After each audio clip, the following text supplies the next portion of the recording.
with the paradigm shift in the energy mix occurring from one, based on fossil fuel to energy diversification that incorporates renewable energy resources. It is very important, it's paramount to harness all the available resources. And when I say resources, I'm talking of people, so as to tackle this, new system that we are currently in the energy industry. Like I said, a major resource from one. Like I said, a major resource required is people, and that is women in particular. They should not be left out. So it is important for success to create and sustain an environment for women that will allow our integration into all levels of the energy food chain. And this will lead to we have more effective and efficient clean energy initiatives, more return of investment, more diversification, more emission reduction opportunities. And that's why we need meetings like this. That's why the YP, the SPE Port Harcourt YP section has put together this wonderful meeting, this wonderful collaboration of minds, so that we can get the knowledge and the know-how, so that people that have more will educate people that have less. So we will listen to reputable men and women in the energy industry. They will discuss strategies for a more rapid transition process and increase productivity in the energy industry. Once again, welcome. This event involves the roundtable discussion, networking sessions. We have keynote addresses. We have breakout session, quiz, questions, answers, opportunities for you to ask the questions that are on your mind, especially students and young professionals, as well as prizes for being consistent, from staying from the beginning to the end of this meeting. So please take advantage. We'll be talking to wonderful minds like Engineer Debo, Madam Loretta, Madam Isioma. Then breakout session headed by Mr. Valentine, Madam Temilade, Madam Audrey. These are wonderful people that I personally am excited to listen to. So once again, welcome. Thank you very much. Next slide, please. So I'm just going to walk through the agenda for the program today. We're going to go through, of course, our safety brief. I'll introduce to you the moderator of this event, moderating, the event from start to finish. We'll recognize the wonderful senior members we have in the house. We'll listen to our keynote address, the keynote presentation, and we'll start the panel session where like-minded, distinguished individuals will talk and express their views, and we'll definitely learn something from them. We'll now go into breakout sessions. We'll be shared into different breakout rooms talking about mental health, a vital, topic in our climate today. We'll talk about gender diversity, the linchpin in our discussion. We'll talk about imposter syndrome and how to overcome it. Of course, questions will be asked, answers will be given. Then we'll go ahead to our membership drive, imploring you on the vitality of joining SPE, as well as Kahoot quiz and our closing remarks. And I'm sure at the end of this event, we will definitely learn more. We will definitely learn more and apply it to our career and our personal lives. So now let's start the national anthem in a bid to be diverse, in a bid to stand for unity. Our opening prayer will be in form of our Nigerian national anthem, and I will lead as follows. Arise, O compatriots, Nigeria's call obey, to serve our fatherland with love and strength and faith. To serve our father's land with love and strength and faith. The labor of our heroes past shall never be in vain. To serve with heart and mind. One nation bound in freedom.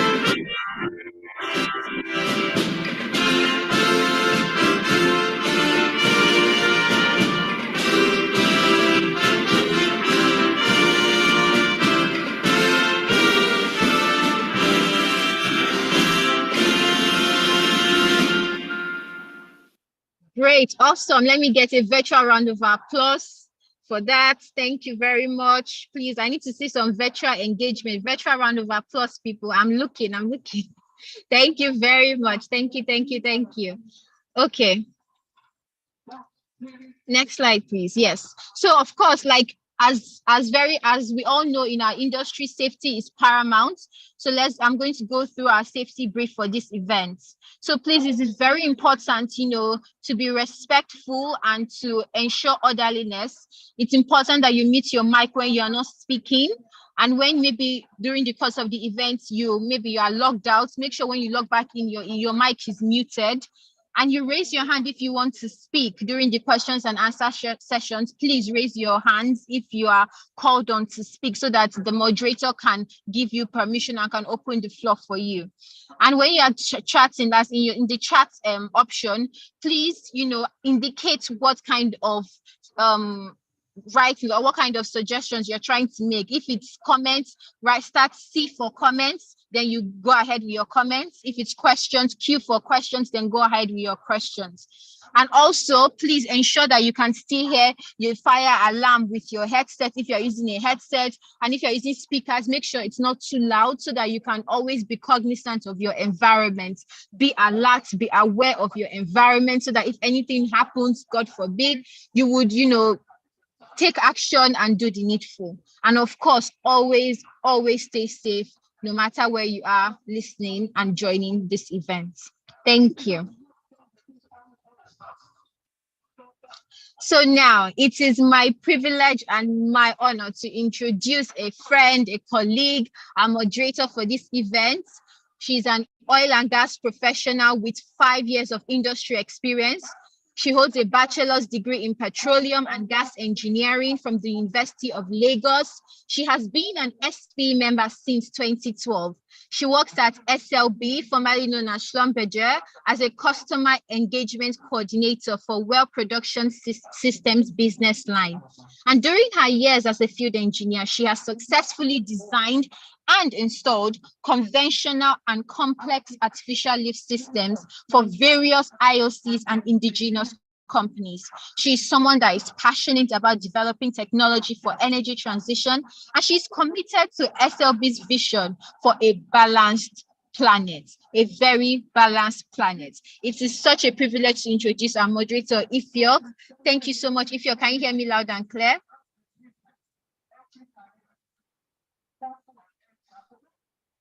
Yes, can you hear me? I can hear you. Oh, that's great. So Ifeok, I'll hand it over to you. Okay. All right, I'll hand it over to you. Thank you so much. And please do enjoy the rest of the event. Thank you very much all. Ifeok. Thank you very much, June. Thank you for that introduction. Good morning, distinguished ladies and gentlemen. Welcome to this Women in Energy Roundtable discussion. Just like June has said, it promises to be exciting. So kindly do stay tuned till the end, because we have an exciting Kahoot game. All right, so without further ado, we will kick off with the opening remarks, which will be given by our section programs chair, Mrs. Ngozi Okonkwo. Welcome, Mrs. Ngozi. Can you hear me? Thank you. Yeah, I can hear you. Can you hear me? Yes, I can hear you. Okay, all right. Thanks, everyone. So good morning, everyone. I want to start by thanking all of you for accepting to attend this session, and then thank you for making our time to be here. In particular, I want to especially thank our ARD, Mrs. Ogogo, our panelist, he for she SD Engineer Debo, Loretta, Isioma, our breakout session speakers, and our moderators for accepting to help us anchor this session. This session promises to be a very interactive and interesting one. I therefore implore you to participate actively. What better time than now to be discussing sustainable women empowerment, a more rapid and inclusive energy transition? To tell you the truth, based on my knowledge of our selected speakers and panelists, I'm confident we'll leave this session with better understanding of what strategies to adopt to benefit from this transition. Please kindly sit back and enjoy this session. Thank you and welcome once again. Thanks, everyone. Thank you very much, Mrs. Okonkwo. Okay. So up next, we will have the recognition of our senior members that we have here with us. And this will be done by our by Ms. Ofure Ugege, who is our YP chair. So let's welcome Mrs. Ofure. Ms. Ofure, Thanks so sorry. much. Yeah, thanks, Ifyok. And good morning, everyone. Thank you so much for joining this morning. Anyways, morning, afternoon, depending on where you're joining us from.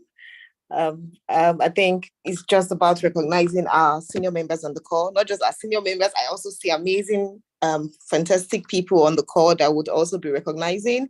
As Madam Ngozi just did. Of course, we have our African Regional Director here on the call, Mrs. Ogogo Effiong. Thank you so much for accepting to be a part of this session. We do appreciate you for your support always. And our very own Section Director, Engineer Debo Fagbami. Thank you so much, sir, for accepting to be on the panel for today. We look forward to a wonderful session with you. And of course, the person that just gave the opening remarks, our programs chair for SP Section 103, Madam Ngozi Okonkwo. Thank you so much for joining. We also have other board members on the call. We have Mrs. Ella Muzan, the section CBN, the section treasurer. Thanks, Madam Ella, for joining. We have the YP co-chair, Emanuela Agbo. We also have the communications chair and co-chair, Dorcas Otis Kuro, and also Pauline Wamaka. And I know in the course of the session, we'll have other senior members and board members join us during this event. And also a big shout out to the women in WISE, the women in Shell. I see all of you on the call. I see Dode, I see Elizabeth, and all the fantastic women. Thanks so much for joining this call today. It promises to be a wonderful one. Sit back, relax, and enjoy yourself. And special shout out to all our amazing speakers on the call, from the breakout session speakers to our other panelists, Isioma Asiodu, Loretta, Audrey, Valentine, and Temilade. Thank you so much for joining. I'll hand over now to Ifyok. Thank you. Thank you, Ofure. A very warm welcome again to our senior members and other members. So up next, we have the keynote speech, which will be given by Mrs. Ogogo Effiong. So Mrs. Ogogo Effiong is the Regional Director of Africa for SPE. She has over 20 years of technical experience in the upstream oil and gas industry business, with assignments in Nigeria and the US, covering offshore drilling operations, reserves estimation, field development, and execution. She's also the Domestic Gas Business Opportunity Manager for SPDC, a role that integrates technical and commercial gas projects maturation to support Nigeria's gas utilization aspiration. She plays a key governance role in risk management, stakeholder engagement, and budget alignment, ensuring end-to-end integration of these elements to ensure gas is delivered to domestic markets. She has won multiple awards, including the Shell Upstream Impact Award, the Great Professional Award, the Woman in Maritime and Energy Award, and the SPE Regional Service Award. She was also recently recognized as one of Africa's top female executives shaping the oil and gas industry, as well as the WIMBIZ Board Fellowship recognition. So with a round of applause, virtual round of applause, let's welcome Mrs. Ogogo Effiong to the stage. You're welcome, Ma. Can you hear me, Ma? Yes, I can. Thank you, Ifyok, and thanks everyone. So I'll just get right into it. The theme of today's topic, the theme of today's session is actually quite thought-provoking. And but before I really dive in, I think I want to express my sincere appreciation to SPE Port Harcourt section and the leaders who are on the call, the members of the section, and all the volunteers for all the frontline role that they've been playing in uplifting the members of the industry. My listeners, distinguished listeners, and all joiners to this event. The changes in our industries have not gone unnoticed. Indeed, the energy transition calls for energy diversification, as well as technological advancements in the growth of renewables, which are aimed at shrinking the carbon footprints to provide a cleaner environment. these and many more stare us directly in the face. We will all agree that the most consequential subject globally in the next few decades will undoubtedly be the climate change. Already, it is evident from so many adverse climate occurrences, from floods, desertification, rising water levels, and record high temperatures, that we are clearly in a global climate crisis. It's obvious. It is if difficult solutions to the crisis, what the solution is to stop carbon emissions and to use green energy. The staple wisdom is that coal and fossil fuels are the major pollutants. And that being the case, it is proposed that countries and corporations should gradually reduce the use of these high pollutants and instead use renewable energy such as solar, wind, and hydro, and completely stop the use of carbon emitters by the agreed date of 2050. Now, most countries, including Nigeria, of course, agree that we must reduce global emissions to zero. In our case, our target is 2060. We are major victims of the effects of climate change, but there are a few important issues that we have flagged to wealthier countries who want to move at a quicker pace and with the targets that have been set. The first issue that we have as Nigerians is that we are faced with several crises at the same time. One of them is climate change, and the other is also extreme poverty. The cause and consequence is energy poverty as well. The fact that there's a lack of access to electricity for millions is a cause for deepening poverty in many developing countries, especially in Africa, Nigeria in particular. The second crisis we are facing is that African countries are the least emitters of carbon today. Less than 1% of the cumulative CO2 emissions comes from Africa. And even if we triple the electricity consumption of the African countries, aside from South Africa, solely through the use of natural gas, we will still just add 0.6% to the global emissions. So a lot of the flooding and the adverse effects that we see on our weather patterns that we experience, they are from emissions caused by the wealthier nations. The third issue is that by defunding gas projects to face, in order to force countries like Nigeria to stop using gas and renewables, to stop using gas and to use renewables is kind of faulty. These proposals that to ban the use of fossil fuel projects, they make no distinction between upstream oil and coal exploration and the gas plants that we use for grid balancing. Also, to date, there's no economy in the world that has used only renewables to industrialize. Solar power does not yet have the baseload capacity for large-scale industry, at least not yet anyway. Fourthly, by stopping the use of gas, it means that we cannot use LPG for clean gas stoves to replace the use of kerosene, firewood, and charcoal, which are the dirtier fluids that are widely used for cooking and other domestic purposes, particularly in rural areas. And guess who suffers the most? The rural women. The use of firewood means we cut down our trees, and which leads to desertification and the loss of our carbon sinks, which is essential. And of course, we don't want that. I think that we as women must up our participation in the energy industry transition. I think that we must be involved more actively in these conversations. And I suggest 3 ways to do this.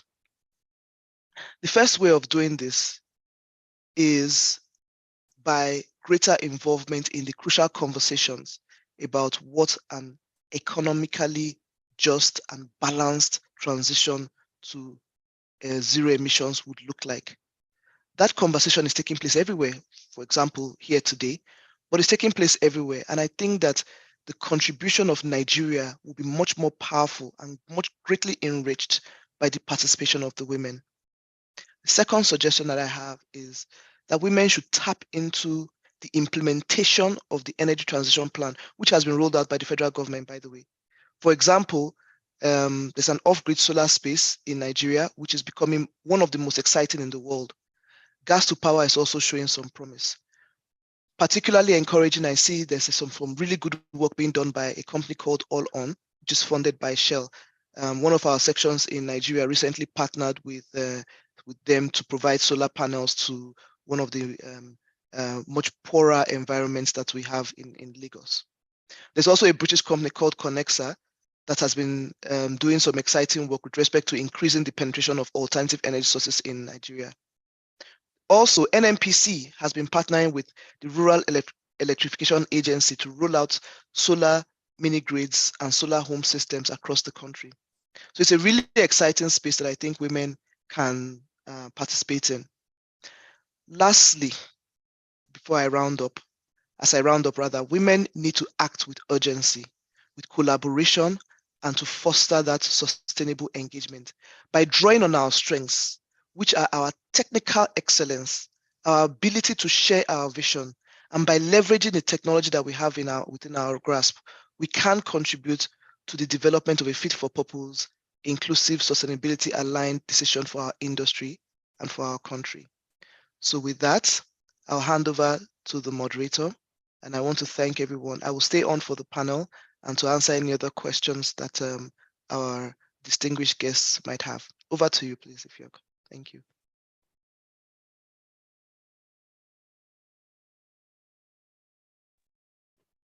Thank you very much, Mrs. Effium, our Africa Regional Director. Thank you so much for that keynote speech. Women, we need to act with urgency. Thank you for the enlightening speech on energy transition. All right, so up next, without wasting much time, we will move on to the panel session, which is what we've all been waiting for. So for the panel session, we'll have a different moderator who I'll be introducing now. So our moderator is a reservoir engineer with SPDC Nigeria. She holds a Bachelor of Engineering degree in Petroleum Engineering from FUTO and a Master's in Business Administration with distinction from the Edinburgh Business School, Herot-Wax University. She has worked as a consultant in PricewaterhouseCoopers and is a Society of Petroleum Engineering certified engineer. Isioma speaks creativity. She's a hyper-realism artist who majors in graphite portrait artworks, a fashionista, fitness enthusiast, and an amateur photographer who enjoys listening to music. She's also a mentor to female students in some Nigerian universities and very intentional about personal development. So a very warm welcome to Ms. Isioma Okolo. Welcome, Isioma. Can you hear me?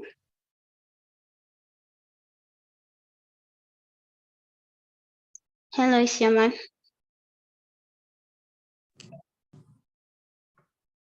Hello. Can you hear me? Can you unmute her? Yes, No. I can hear you. Yes, you can speak.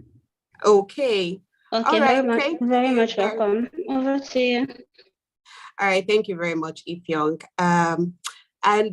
Welcome everyone to this panel session. We have three amazing speakers for today's session. We have Mr. Debo Fabemi, Loretta Umenaku, and Isioma Otuo. So please let us virtually welcome them to the virtual stage, please.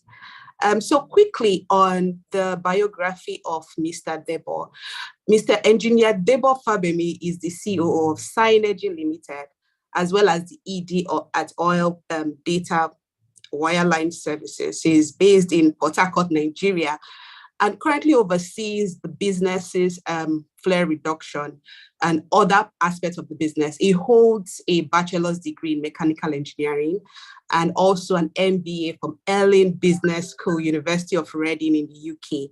He is an active volunteer of SPE, and he has taken up several roles, local and international roles over the years. He is currently the past chairman of the Port Harcourt session, and as well as the 2019 chair of the Nigerian Council of SPE. He is a member of NGA, that's the Nigerian Gas Association, and has served as the publicity secretary of that particular society in 2014. Is a current member, is also a member of NSC, is a mentor, and he likes traveling and golfing. So please, let's welcome Engineer Debo Fabemi to the virtual stage. Thank you. Okay. Up next, we have Loretta. Loretta has over 7 years experience in the industry. She's a graduate of geophysics from the Federal University of Technology, Owerri, and currently she's also an MSc candidate in big data management at the International University of Applied Sciences, Germany. She joined Baker Hughes and over the years, she joined as a trainee field engineer and has taken up, several roles from leading people in the field. She has worked on the deep water, swamp, and land assets, and she's very enthusiastic when it comes to mentoring female students. One key thing to note is that Loretta is, the first female engineer to man the Baker Hughes remote operations in sub-Saharan Africa that remotely oversees drilling operations, and she's very eager and keen to mentor, young professionals. Loretta aspires to be an energy leader. She's an advocate for women taking up leadership roles, and she likes to inspire and encourage women. Please, let's encourage and welcome Loretta to the virtual stage. Welcome, Loretta. Okay, so Isioma Asiodu Otuho is a professional with over a decade of experience in the oil and gas industry. She has a bachelor's degree in electrical engineering from the University of Benin and has a PGD in engineering business management from University of Warwick, UK. Isioma has experience in frontline operations excellence, and asset management. She's energized by transforming opportunities and supporting organizations and people towards leading sustainable results. She has experience in sub-Saharan Africa and the Middle East.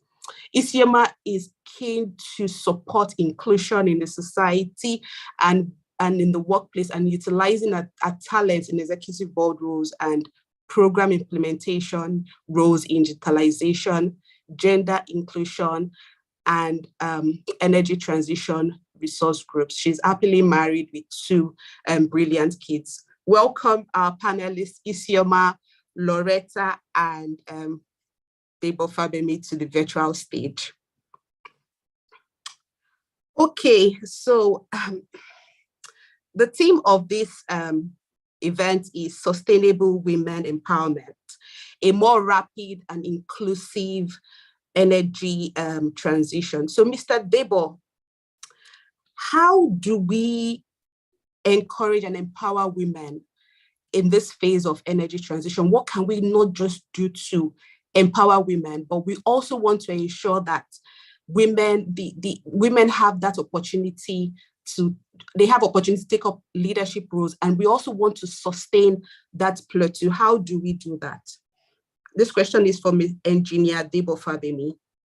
Can you hear me? Yeah, I can hear you loud and clear. Can you just confirm you can hear me as well? Oh, yes, I can. Thank you very much. Apologies, they took power from where I'm at, and it's quite dark in the room, so that's why I'm not bothering sharing my video. But I'm sure it might come back soon, so I will be able to activate the video, if you don't mind. Okay, that's fine. Yeah, so thank you very much for your question. I would like to look at it from the standpoint of the oil and gas industry, or let me be more politically correct, the energy industry, as we call it these days. The way I look at it in trying to advance women's empowerment is that, first and foremost, there needs to be an acceptance of the fact that there indeed exists some kind of a gender gap that limits women's advancements, within the industry, as it were. So once we're able to understand that and accept that fact, because sometimes people don't see it as a reality, right? Some people feel that is a non-issue, but I think it's an issue that we need to bring out to the fore. So I would advocate, 4 steps, and starting first of all, the first step I would say is we need to identify the nature of such impediments that, impacts on advancing women's empowerment in the industry. What are those things that keep them, disadvantaged? What are the gaps, and how do we go about bridging those gaps? So we need to be able to identify it. Second thing, of course, the moment we're able to identify these gaps based on evidence, because we are engineers, we're, practical people, so we just don't want to rely on hearsay. So based on evidence-based analysis, we need to be able to devise steps to create just like the ARD said, a safe, just, and enabling environment with policies that are targeted towards gender mainstreaming. And by mainstreaming, I'm talking about all those things, that bother around breaking the stereotypes that, limit women's progress, within the workspace of our industry. The third thing I would also want to say is that women themselves, they need to look at themselves as change agents. And, for them to actualize this, they need to be able to build on their own skills and capacities so that they can compete and perform at a level playing field. Lastly, in terms of these 4 steps, I would say that, and I think the ARD also alluded to this, that there has to be women participation at all levels and phases of our organizational workspace. Women need to be part of the decision-making process or decision-making hierarchy. They need to be part of, as much as they are part of the impacted work group, right, which we're the impacted demography that we're looking at, they must also be involved in the enabling or decision-making process of the organizations that we all work for. Again, all of this must be backed by policy and principles that are adequately documented and recognized by the leadership of these organizations. So talking about sustaining it, I think those issues that affect women's empowerment, they need to be seen not just from the viewpoint of socio-cultural matters, but they also need to be viewed from the lens of economic drivers and environmental impact, because it's a big case for us in the energy industry when we're talking about sustainability, because that's the confluence that marries social, economic, and environmental issues. So the focus mostly is that, it's a social issue, but I think it's a lot more than that. And I think that is what we need to focus on. So I'll stop here at this point, and I hope I've been able to answer that question adequately. Thank you.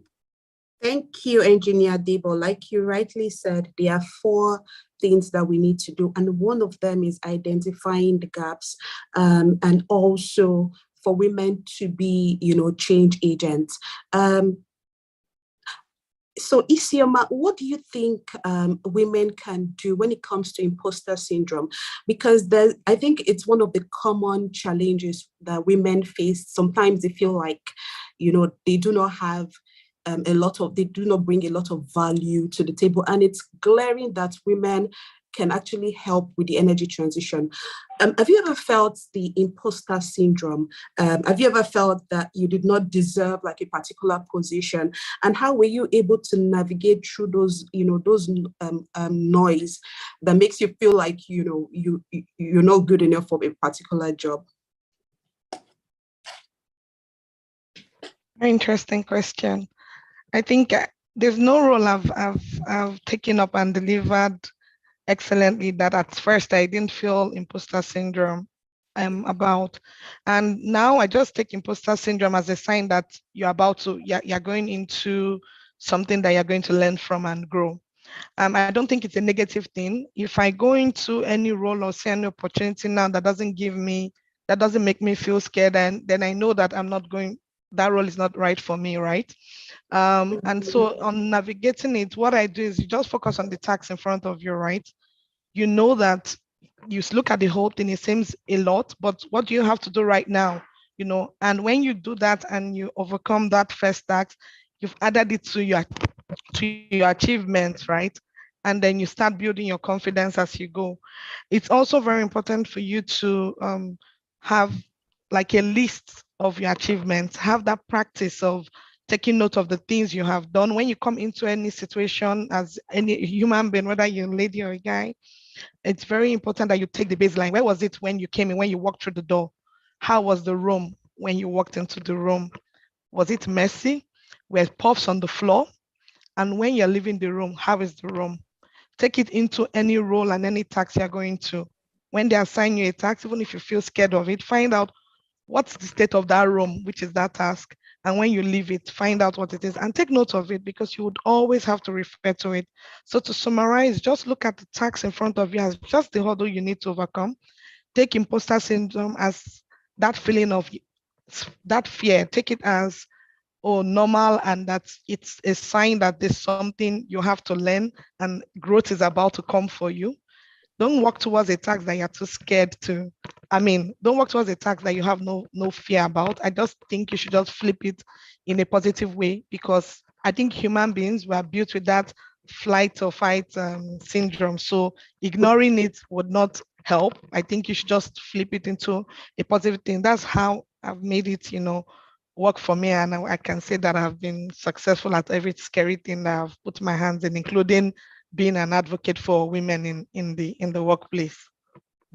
I totally agree. And I like the fact that you said that, it's good for us to have like a list of our achievements, because you always want to make reference to the fact that, oh, I've been able to do this. I did this like 2 years ago. So if I can do this, then I can move on to the next one. So that brings me to the next question. Loretta, you're the first female personnel in Baker Hughes that actually, worked on a remote rig. How do you push for changes that are not beneficial, that are beneficial but not very common in the energy industry? We want a situation where we can also learn as change agents that in as much as the energy industry is male dominated, as women, we also want to be confident in putting our ideas and implementing them. How do we do that? Thanks a lot, Isioma, for the question. Okay, so a good place to start would be first you as a person or a woman doing a proper research and getting a clear understanding of the change concept you're trying to project or push. So that is a good place for you to start, because you need to have that self-confidence when asserting your options and your opinions to people and top leadership that you want to drive this change through. And so when you get that out of the way, you want to start working on your grassroots. So within your organization, your grassroots would be your day ones, people that you had started with, people that you interact with on a daily, maybe your managers, your mentors, your advisors. You want to run through this idea with them to get a second opinion and get a feedback, because that would even help you better refine that idea you're trying to push. And when that is done, then you can now start going more public. Going public here involves leveraging on resource groups within your organization. So if it's a women agenda you're trying to push, for example, maybe more women being considered in like an energy transition team within your organization, you want to leverage on associations, women-centric associations like maybe the Women's Network within your organization. And you want to look out for, those influential women within your organization that, have the eyes and ears of top leadership that can so you can pretty much get their buy-in into this change you're trying to push. And the reason for that is they would be the ones to have those conversations, even when you're not there, present it to top leadership and for proper scrutiny and consideration. So it's a good place to be very confident, know what you want to push, you understand, and talk about how women can explore and get involved in pushing this initiative.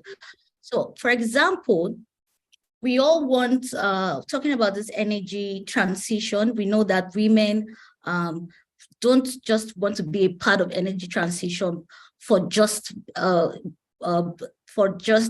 sake of being part of it or just being a number, an addition to the team. We know that women tend to lead, with a more long-term vision in mind and are being more creative. And we focus on not just power gains, but actually preferring actual solutions to the problem. So if we can push such initiatives by rallying women within the organization, letting them understand why women have to be represented in energy transition and the value they will bring to the table and how we can close the gender gap. And we're talking about a male-dominated industry. So we want to move into cleaner energy and energy transition with women being, decision makers in that aspect, and being able to convey their points and, actively participate in decision making when it comes to energy transition. So that's one of the ways where we can push our ideas, leverage our network, and of course, it would have the reasonable consideration from maybe your leadership in organization. Thank you very much. Fantastic, fantastic. So let's talk about experiences now. Engineer Debo, I'll come back to you. You are the COO of Synergy Energy. Can you give us, can you share some examples of female-led initiatives or activities or roles? We have a lot of YPs on the call. We want practical examples of, female-led teams, and what makes it unique? What makes it different? Well, thanks, Isioma. Well, female-led teams. What else can I say? If you look at the Africa region of SPE as a team, it is a female-led team. I've seen several SPE sections in Nigeria that have been led and currently being led by females, all to great distinction. So I can't say much more than that. Once upon a time, I was on a news magazine program on TV, and I heard of, an all female crew, that operated a flight in Nigeria. The captain, the flying officer, all the cabin attendants, they were all women. But moving closer to my own professional involvement, on a personal note, and I always say this, in my career as a field engineer many years back, most of the, in fact, my best trainees and mentees that worked under me as training field engineers out there on the rigs and everything, they've mostly been females, and I'm not sure what to attribute it to, but it just might be due to the fact that they tend to pay a lot more attention to detail than their male counterparts, which I think is a key ingredient for success as a field engineer in the service sector of our industry, for those of you that are quite familiar with it. So overall, I think there's a lot of spice that female-led teams bring into the picture, and I just my hope that we need to have a determined, an affirmative action to promote women's involvement in our industry. And some of these things really need to start from, our institutions, not just organizations we work for, but even in our homes, culturally, we need to break down those stereotypes. Even in our homes, growing up, I can remember that, unfortunately or unconsciously rather, a lot of our parents even practice these stereotypes without them realizing it. If I want to think of something, for instance, my sister, she's older than me. I started driving before she started driving, because they felt, oh, maybe it's not in a girls should not be allowed to drive that early. I don't know, so all these things, we just need to look at it with a different kind of mindset. And I think at the end of the day, we will see a lot more examples of female-led teams without even thinking about it. It will just become a natural part of our everyday existence. Thank you. Yeah, thank you. And I hear you loud and clear. I think we're in the era where women are so empowered to take up leadership roles. We are expressive. We sort of know what we want. It's quite encouraging. I know we've talked about the imposter syndrome. Over to you, Isioma. In your experience, because now we're talking about experiences, we're sharing experiences right now. What do you think? I know imposter syndrome is one of the challenges that women face, in the sense that, sometimes they feel like they cannot, maybe take up certain roles. But what do you think, in your experience as an energy leader, that is the most significant barrier for women empowerment in the energy industry? So maybe let me just use this opportunity to just share a story, and maybe from the story we'll pick out the threads and just summarize it. So when I joined the industry over a decade ago, one advice I got, I think in my first week on joining, was someone said, if you know what's good for you, don't get married and don't get pregnant in your first 5 years, so that you can just do anything you need to do and move on. And I found that a very interesting advice, right? Because then I didn't have a plan to even get married and have children then. But within my first 3 years, I think I got married and I had and later I found out I was pregnant. I started crying. And, and that was because someone planted the seed in my head to say, like, once you get married and get pregnant, it's your career is just forget about it, because I was hired as a production engineer. But I would say that now, following a decade of that, I had my 2 kids in a field-based role. I got progressions following my 2 maternity leaves. And I rose in the organization to a production unit manager role, which is a very highly sought after role. And it's a role that indicates the amount of trust the organization has in you, because you are responsible for a certain unit of the organization's performance, and as well as Nigeria's national wealth, right? So that in itself, you could see the bias is right from people imposing the bias on you in the form of advice. So some advice given to you is from a good place, but is biased. And then it also introduces you some bias against yourself. I cried, right? And I said, oh no, I won't be able to succeed. And luckily, one of my mentors said, that's not the end of you're supposed to be very happy at bringing a child into this world, blah, blah, blah. And I won't say that it was really, easy to achieve what I achieved or go for the difficult roles that I ended up doing, right? And doing very well with great results. But I would say it's possible. And I would like to direct our attention to some opportunities that women in Nigeria have that is not really spoken about. We speak about the challenges because the challenges are real, but I think we don't profile the opportunities. And one great opportunity we have is the care infrastructure we have in Nigeria. We have affordable help. You can outsource who is going to go to, who should help ease some of the burden of homemaking if you intend to have a family and all that. And really, it's damned if you do, damned if you do. The women in the industry that are also not married without kids are also facing challenges. And some of the challenges include the bias that people feel that at a particular age, you should be married and having children, and you should not be racing and competing with the guys. So women are getting it, whether you are going to get married and have children, there's a bias against you. Whether you're beautiful and you're single and you're facing your career and living your nice life, there's a bias against you. But a lot of these biases, we have a lot of people in denial. So denial at different levels. The women denying the bias, the men denying the bias, the CEOs denying the bias, HR denying the bias. So we all need to take ownership of this bias, identify it, that it presents a challenge. So I can speak around the maternal bias. Coming back from maternity leave, people will just not include you in activities, right? And then you're coming in, maybe you were highly confident before having the child. You come back, your confidence is actually lowered because of a lot of, body shaming is also involved in it. You've been out of it for 4 months. And then your nice manager decides that, so that you can focus and build your family, he's not going to give you any additional tax. And then the single lady in your group is getting more tax. Very good for her. But at that point in time, you can actually be allies, right? You can actually say, please, work with me on this so that your colleague gets her confidence back.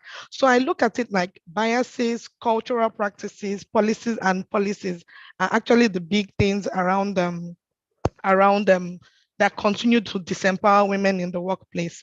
And there's a role for females to play. There's a role for managers to play. There's a role for HR to play, and there's a role for CEOs to play.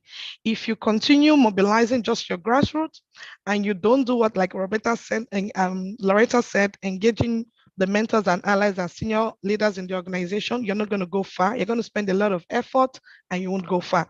So I think that we need to strategically pull on these things, understand the biases, understand the roles that we play, understand that we are not in competition with each other.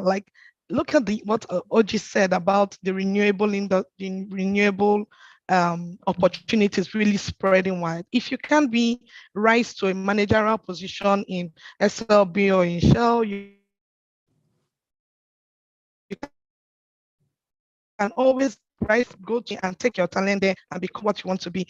So that narrative and that bias women have been the first and only Queen Bee. I'm the first to get there, so no one can do it as good as me.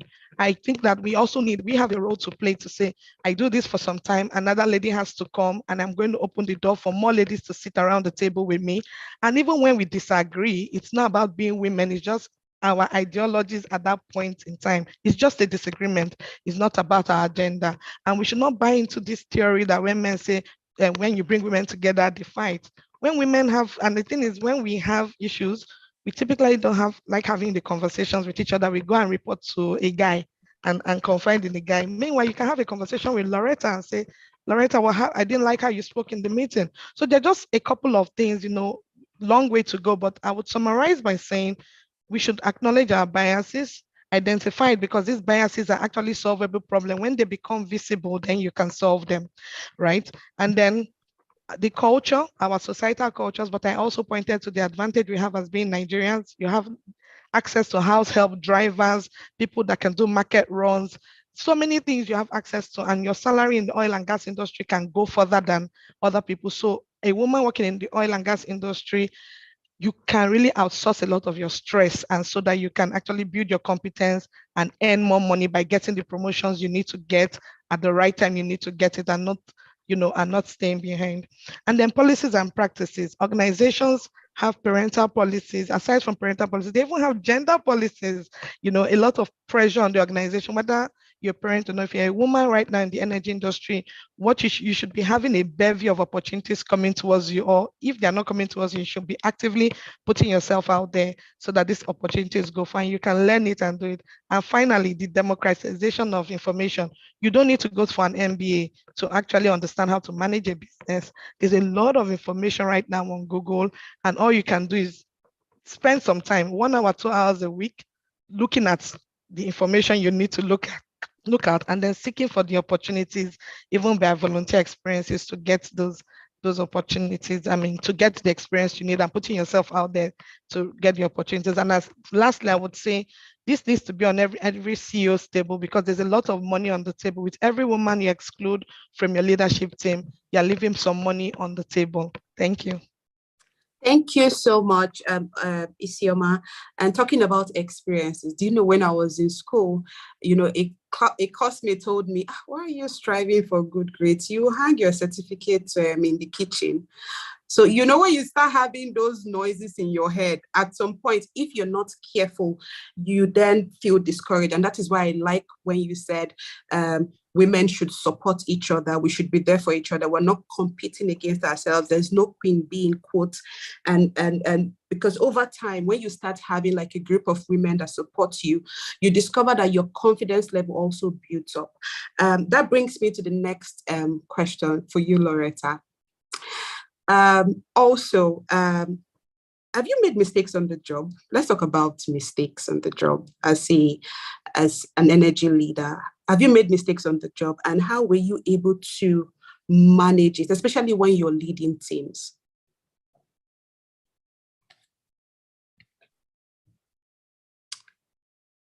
Can you hear me? Oh, yes, I can hear you.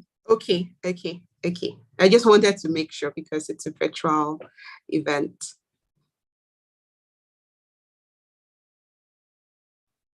I don't know if there's, okay, go ahead, please. Sorry, I think I got a bit of a network glitch there. If you can take the question again. Okay, that's fine. So have you made mistakes on the job, and how were you able to navigate and manage the mistakes? Because, we are human beings, and sometimes when we make mistakes in our personal lives and on the job, it just feels like, oh, this is the end of the world. So we want you to share your experiences when it comes to, managing mistakes. How were you able to maybe manage or correct them, and what were the learning points from that experience? Okay, thanks a lot, Isioma, for that question. So when it comes to, making mistakes and errors on the job, I don't think anyone wakes up one morning and say, okay, I'm going to make a mistake on this job, right?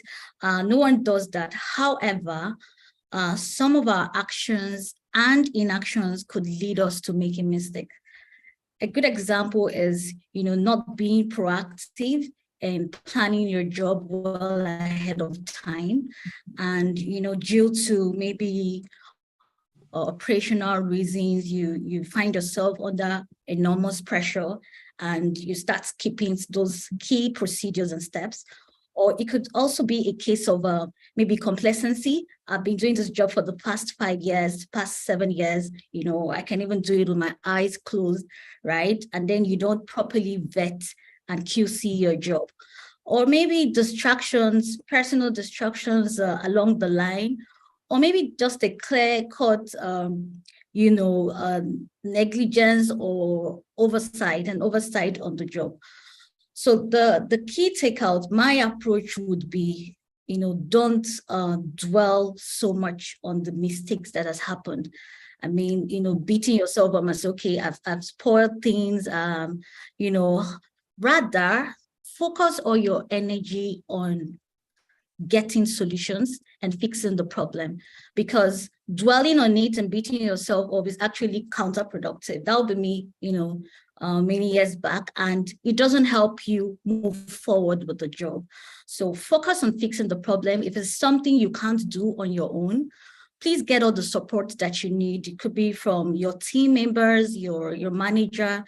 Get all the support you need and do it in a timely manner, because especially if it's like a mistake or an error that has like a direct impact on your clients or a customer, right? You want to start fixing it so that, it doesn't escalate, a lot more than what it is at the moment. So you also want to keep your client in loop of what is going on, the progress you're making, thus far, have a very clear communication of the actions you're taking to fix the problem, so that at the end of the day, you don't have you getting a bad reputation for your company or for yourself. So the takeout here is focus on fixing the problem. There'll be another, avenue where you actually discuss what has gone wrong. How did I get to this point? Like an after action review, at the end of the job, where you want to get your lessons learned and what had led to that, particular error. But at the moment, focus on fixing the problem, get the support that you need, and, you'd learn from it. Every mistake, gives you an opportunity to learn how not to do something, or how better to improve on a job or on a work. So that's pretty much how I approach, mistakes on the job, and it's something that people can practice and, of course, see how that works for you as well. Thank you so much, Loretta. I really want this session to be very interactive. So please, if you have questions for the panelists, please feel free to either use the chat box. You can raise up your hands and ask questions. So we'll just give a minute for the people, the participants online. We do not just want to be talking to ourselves. We want everybody to come on board and ask these questions. So please feel free to use the chat box.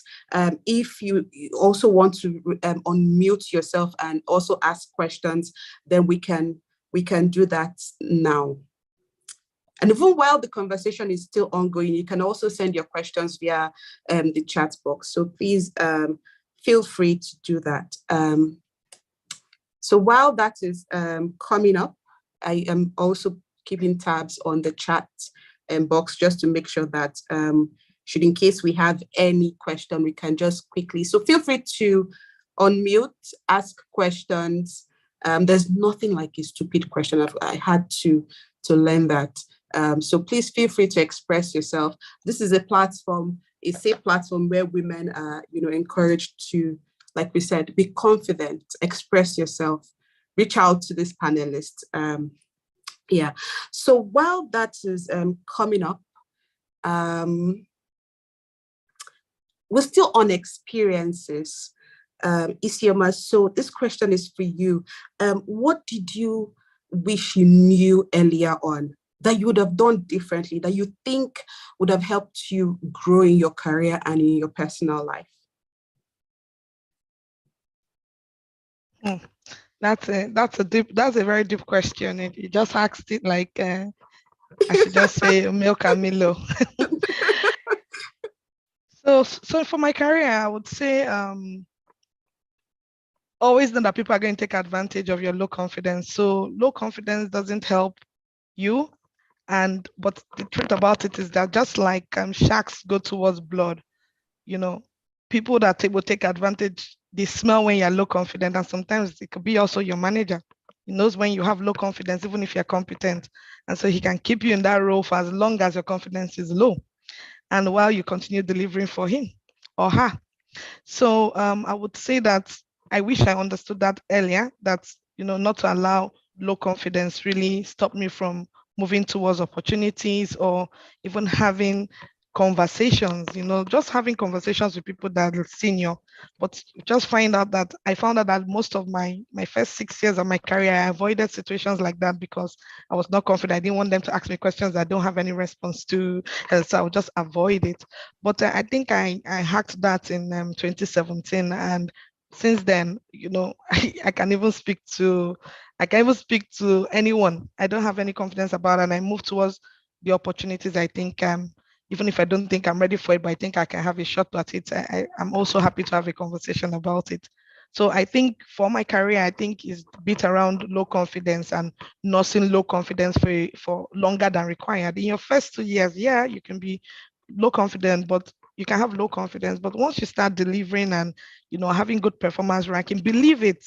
When they rank you as strong or average, or I don't know, so far you are not ranked low, believe it. Take it as a statement of fact and move forward. And if they rank you lower than what you believe, then start doing things that would make people convert. Ask them, what would it take to, convert this to where I think I should be, and then work towards it so that then improves your confidence. Then in terms of personal life, I think just not holding on too much to who you think you are, right? Oh, I'm introverted. Oh, I'm someone that likes this. Oh, I'm not good at public speaking. I'm not good. I think leaving that space for your evolution, right? And not changing your mind about who you are, really. Serious. I think it's not a bad thing. You need to know that, who you were maybe in university, I didn't used to talk to this kind of people or whatever. It's okay to change your mind and start talking to those kind of people.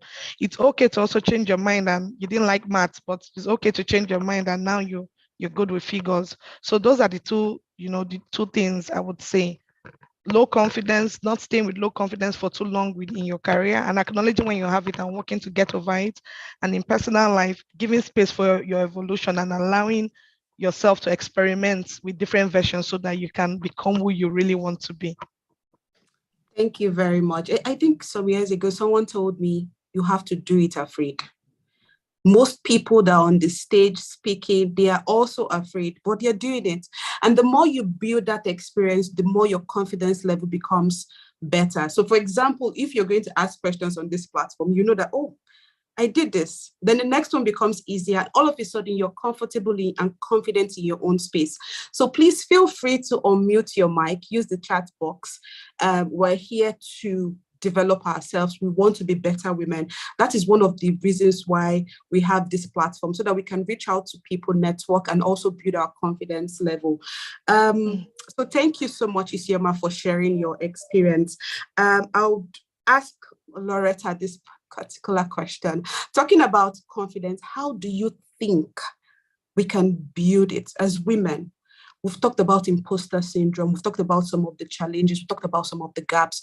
We know that there are a lot of noises in our head sometimes, especially when you don't even see the value. And somebody else is telling you, wow, you've accomplished a lot, but you're not still confident in your accomplishments. How do women build this confidence level? Thanks, Isioma, once more for the question. Just like, the way Isioma Asiodu addressed, having to deal with low self-esteem or dealing with low self-esteem, and then of course, coming out of your shelves and pretty much focusing on what is ahead of you. When it comes to building confidence in your job, right? Personally, what I do is to expose myself to a lot of immersive tasks, right? That would it would stretch you. Be willing to take up additional roles, be willing to go the extra mile, to go above and beyond. Don't be that person that would always say no when delegated a task. And the reason for this is because at the moment you may not see the benefits. It can be extra work because you have your core, your core area and your core job. But when you actually take up these additional roles, it exposes you to a lot more insight and information as regards what's going on within the organization. For example, I'm working as a drilling field engineer, currently also leading remote operations, right? I still have other delegated roles when it comes to maybe sales, or our Nigerian local supporting the local content team, and then different roles as delegated maybe by my manager or some other colleagues. So I don't say no to such delegations, because I know that at the end of the day, I get more exposure and I get to even interface with top leadership and see, understanding how the organization works, and this builds my confidence when interfacing with clients on the job. I have more like a holistic view of what's going on, and I'm not just streamlined within my core area. I get to get the exposure to understand what's happening also within the organization. So I would say take up more roles, be available, be willing, and also present yourself for more immersive tasks. Don't see it as a lot of work, especially when growing in your career. It might look and seem overwhelming, but prioritize and try to manage the job and see the benefits and the values that come out of it. So it's okay to take that extra role, take that extra work, because at the end of the day, it's for your benefit. It's going to build your confidence and it's going to make you better at your job. So women should be ready and available to take up more responsibilities. And that's pretty much what prepares you for top leadership. And when you get to those positions, you can always tap into the experiences from those exposures that you've gotten. So go for it, get all the exposures, keep learning. Don't be a closed book. Be very open to learning and progression and growth within your career. And of course, like I said earlier, leverage on networks around you, interface with other people, do also within your industry, outside your industry. There's no knowledge that is lost. You can always get a lesson or two, a very big insight that you can apply even to your next role. So be open, take opportunities to network, take on opportunities to put yourself out there, be willing to pretty much bring in your best self in whatever you're doing. Try and actively participate, So even if you're the shy person, like I used to be a lot shy, and I still think I am, right? It doesn't stop you from, articulating your points and contributing wherever your opinions are needed. You just need to pretty much plan yourself, do your research, understand what is expected of you, and get the job. And of course, with more practice and more opportunities, you get better at it and you get more comfortable and of course, more confident doing it. So that would be my take on this. Isioma, please, I would just like to add something, especially since this is a young professionals workshop, and it has to do with the importance of, and because of the societal context we find ourselves in, the importance of your spouse or your partner or your boyfriend or whatever you are doing. That sole decision, that choice of it is so important and can, destroy your path or make you have so much regrets, when as you go up the ladder, especially if you really want to go up the ladder. But if you're also comfortable having just a career where you're a specialist and maybe you're in one or two roles, you have to make sure that's your choice. But when someone is making you make that choice to stay low, it is, you may do it, but it has its mental burden on you, right? So I would just like to say to all the young professionals, even the guys picking wives and the wives picking guys, please look closely into that, share your aspiration, and really negotiate, start having negotiations and the opportunity cost, because as Loretta talked about, put your hands up for opportunities, put this, you're going to get all that win, right, in the career space. But there's something that would be missing, right? Because if you have a family, the time you're supposed to spend the time with the family, you're attending one meeting by 8 p.m. and moving on to another meeting. I'm sure OG is also, people like OG's role, but OG is working in different time zones and she's doing this.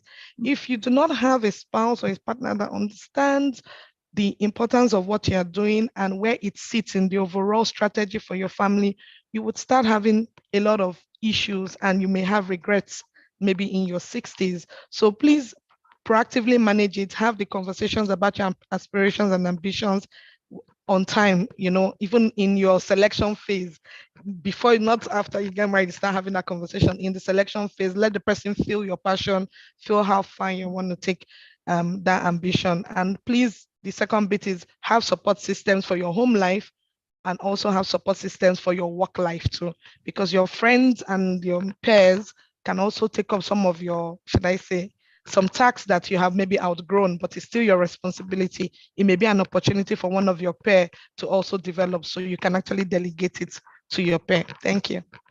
Thank you very much, Isioma. And we have Patience. Your hand is raised up. Do you have a question for any of the panelists? Yes. Yes, okay. Thank you. I wanted to, I don't know, anybody can answer this question, but my name is Patience Inyejukwe. I've had over 9 years working experience in the oil and gas as mud logger, unit supervisor. So, but my question is this, right? Are there any opportunities for women that have been in the oil and gas industry, but are currently out? In my case, due to COVID-19 downsizing, but are still passionate about the oil and gas industry and still want to come back or find opportunities that they can still fit in and roles that they can still fit in. Are there such opportunities that anybody is aware of or that is available that can be shared at this platform? Okay, so any of the panelists can go. We have Engineer Debo, we have Loretta, we have Isioma. Yeah, sure. I can take a stab at it very quickly. Yeah, from what I hear, you're looking at opportunities for people or ladies who have been out of the industry for a considerable length of time. Is that correct, Patience? Yes, sir. For me, it's been a year plus. Oh, a year plus. Okay, that's not too bad.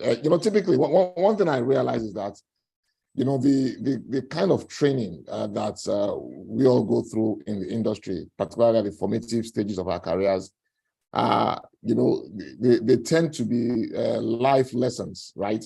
In that you find out that even outside of the industry, you can find a fit for yourself. So a typical petroleum engineer, right, or energy engineer, as you want to call it now, right, has gone through structured training that positions him as him or her as a project manager of sorts. So even if you're a drilling engineer or a completion engineer, you're somebody who manages the project of a particular task within the value chain of the industry. So it stays with you, it remains with you. Now, what happens when you leave the industry is probably a loss of contact or lots of contact with the industry. But I think the way to be able to bridge that gap is by staying in touch and relying on the network of contacts that you have built over the time that you were in the industry. So those contacts are particularly key and very, very important to you. And that is where societies like SP come into play. And I'm so happy when I see a lot of our young professionals, with both the formal programs they have, like what we're having right now, as well as the informal programs like Hangouts and all of that.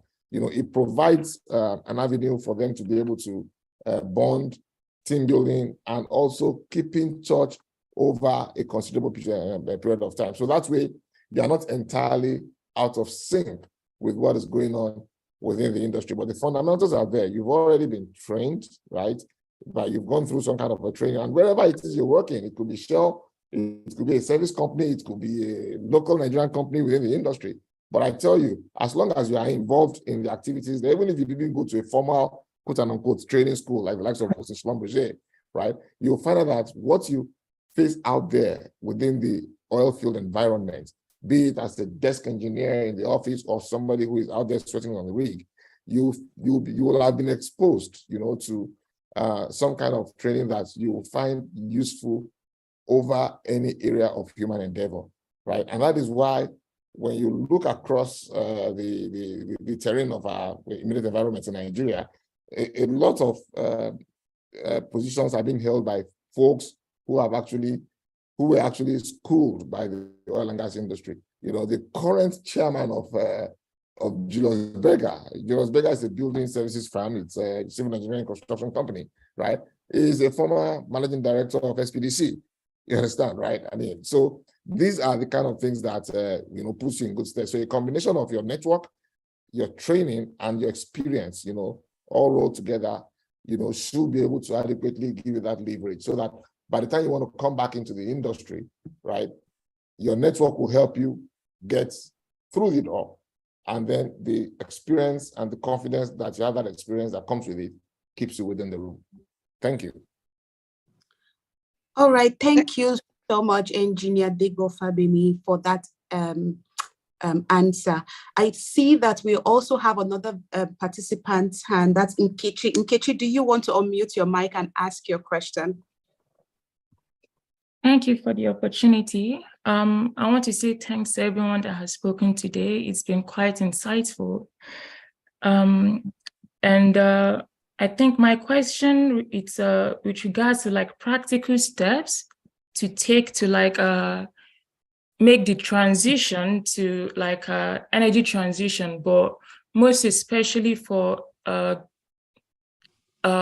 people like entry level. Personally, I've worked for 2 years, or I worked for 2 years in Baker Hughes before I enrolled in a master's program. But I think the difficulty may be in that these opportunities are kind of limited for entry-level positions. Our keynote speaker made mention of off-grid initiatives that females could tap into. But then again, it's I have a feeling that this would not be as big as the oil company is right now. So their capacity to hire is not as large as that. So we already see the oil industry isn't hiring so much. And for people with little or no skills, how do they make this transition? I'm not talking about being in the oil sector per se, but maybe into renewables, which I believe is the major thing we're talking about today. So what are the practical steps to take for people that maybe already in Nigeria we have ASU, and then studying abroad isn't so affordable? So and these are jobs that require you to have technical skills. And for people that haven't done any kind of job, they don't have the experience being asked for. They haven't had that much opportunity to network. So what are the practical skills or practical steps that they could take? And how can professionals also kind of provide this practical help to them, in addition to building yourself and positioning yourself for opportunities? But what are the practical steps that could be taken by someone who wants to transition to the renewable or low carbon technology industry? Thank you. All right, thank you very much, Nkechi. So any takers from the panel? I don't know if OJ is here, but I just want to add, I just want to respond, and then maybe OJ can come in if she's still on the call. But Nkechi, thanks for that question. And I think it ties into Deborah's response earlier, ties into it, right?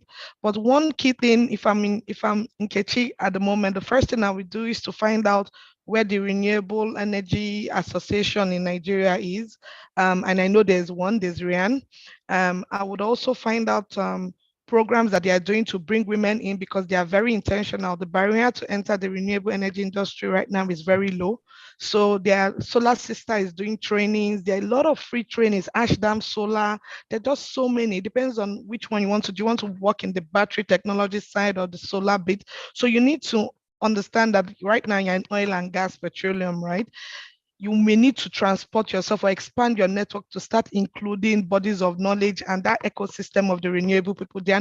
Most of them are not sitting on this call. They're not on the same space. A few of us have successfully expanded our network to that ecosystem, but we're not, it's not, you may not find those opportunities and everything deep within SP, except SP intentionally pulls it in, right? So you on your own, you need to go look online. RIAN is there and all that. And they have so many programs, so many free trainings, especially targeted at women, scholarships for women to learn.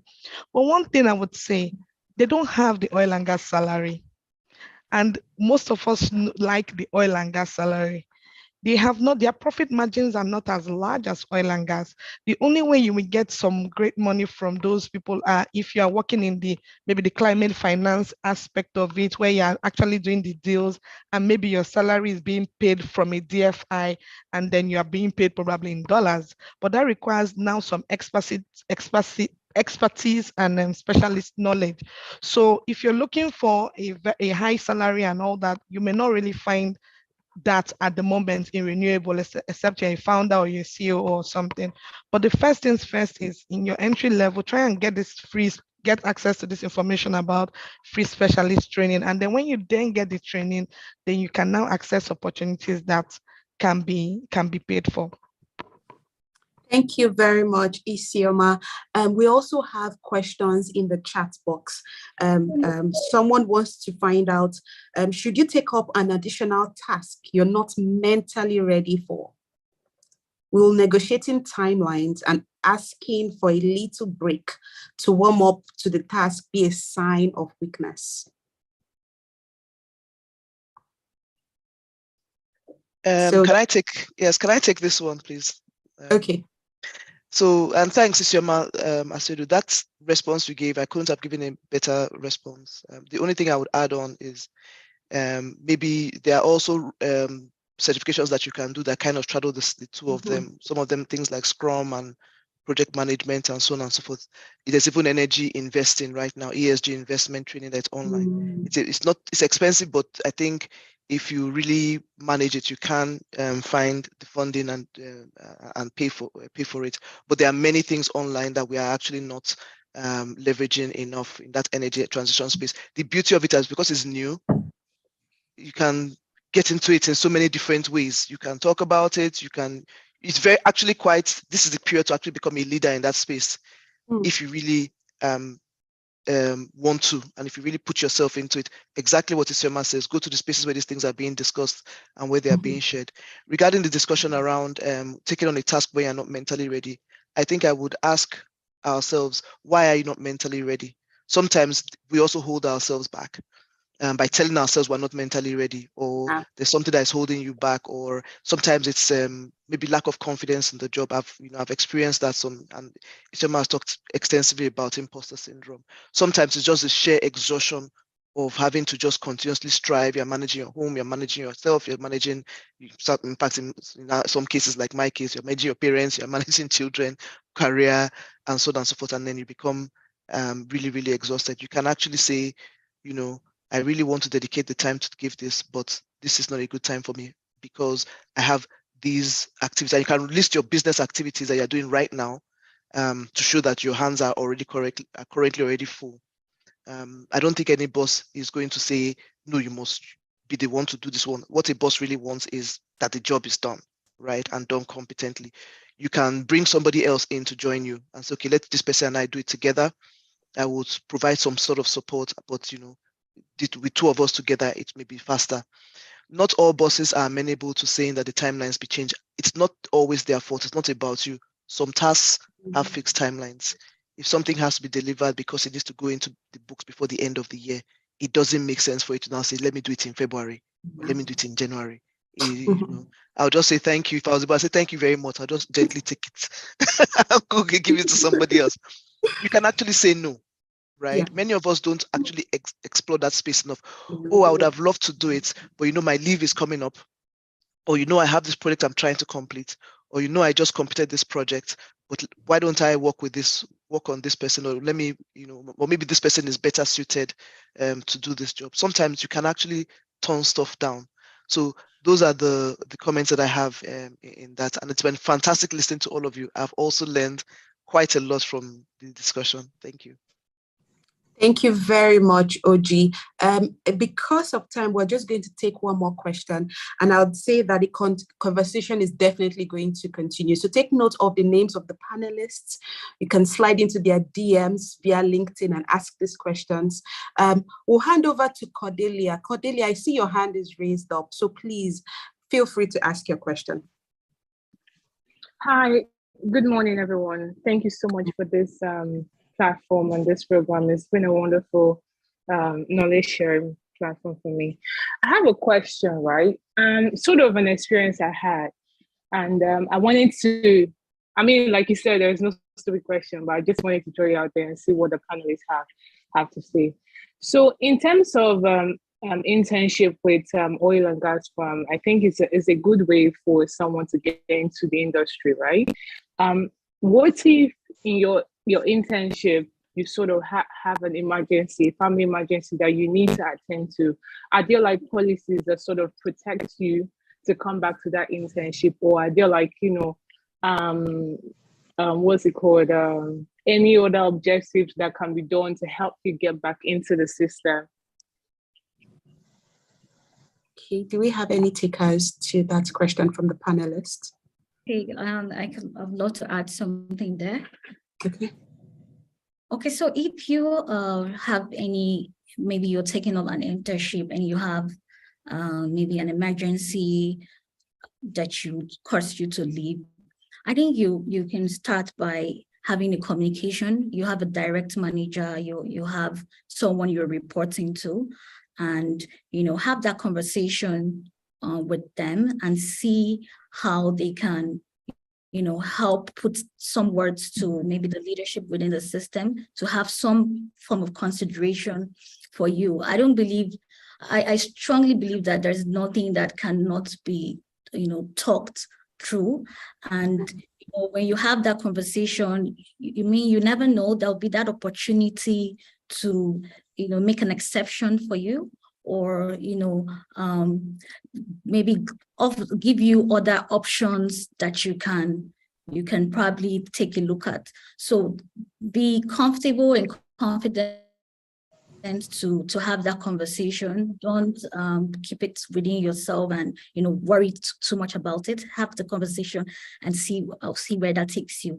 And then I wanted to quickly add a bit of comment to what an earlier question, about coming back into the industry or maybe coming into renewable that I think Nkechi talked about, right? So even if you're not going into core renewables, right, within the oil majors, right, all these oil companies are beginning to strengthen their commitments to transition to energy, to cleaner energy. So they have a lot of strategies that they're putting out. For example, in Baker Hughes, there's the strategy of remote operations, which is one of the ways of, the company is looking at reducing their carbon footprint and, getting to cleaner energy. So you can look up the strategies of different, oil and gas majors and see how you can fit in. And like what Mr. Davos said, go back to your contacts and see, if they have something for you. Don't, shut down your network, leverage on those network, research and see the strategies different companies are putting out and see how you can come back and still fit in, even in energy transition ongoing. So that would be my comments.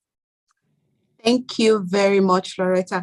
Because we just have 2 minutes more for this session, so I would ask the panelists if they have like a word of advice, just 1 minute each for the YPs so that we can round up. And also, please, like I said, it's going to be a continued conversation. Take note of the names of the panelists and the SP leaders, Ofure, Uju, Dorcas. They are all participants online. Take note of their names and also feel free to ask them questions. And if you also want the contact of the panelists, I think they can also do that for you. So we'll start with you, Engineer Debo. Any word of advice before we close this session? Well, not much to say beyond the fact that we just need to maintain the focus, in terms of, encouraging and empowering women. This particular session, we're talking about sustainability, renewables, and all of that.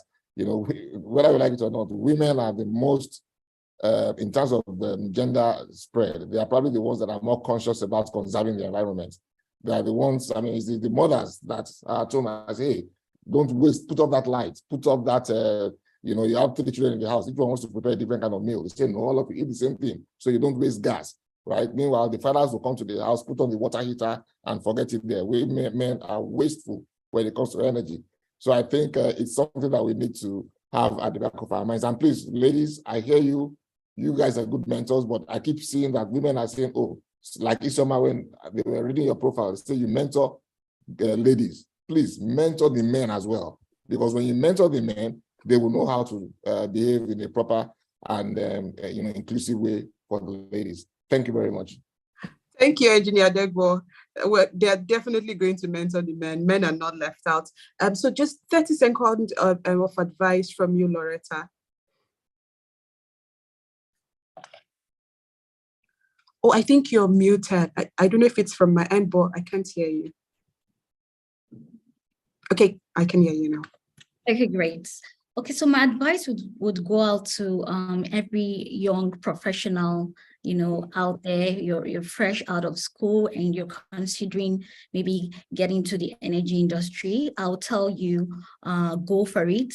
The energy industry is a very unique industry that is going to expose you to a whole lot of skills that you can apply to your life when it comes to safety, survival, leadership. The list is endless, right? So do your research, getting into the industry, come in focused, come in with your mentors. They can help you navigate your career. It's a good time, especially now that we're talking about energy transition, making the industry more sustainable. So we really need to get more women into the industry to lend our voices and be part of the decision makers when it comes to cleaner energy. So go for it, I would say.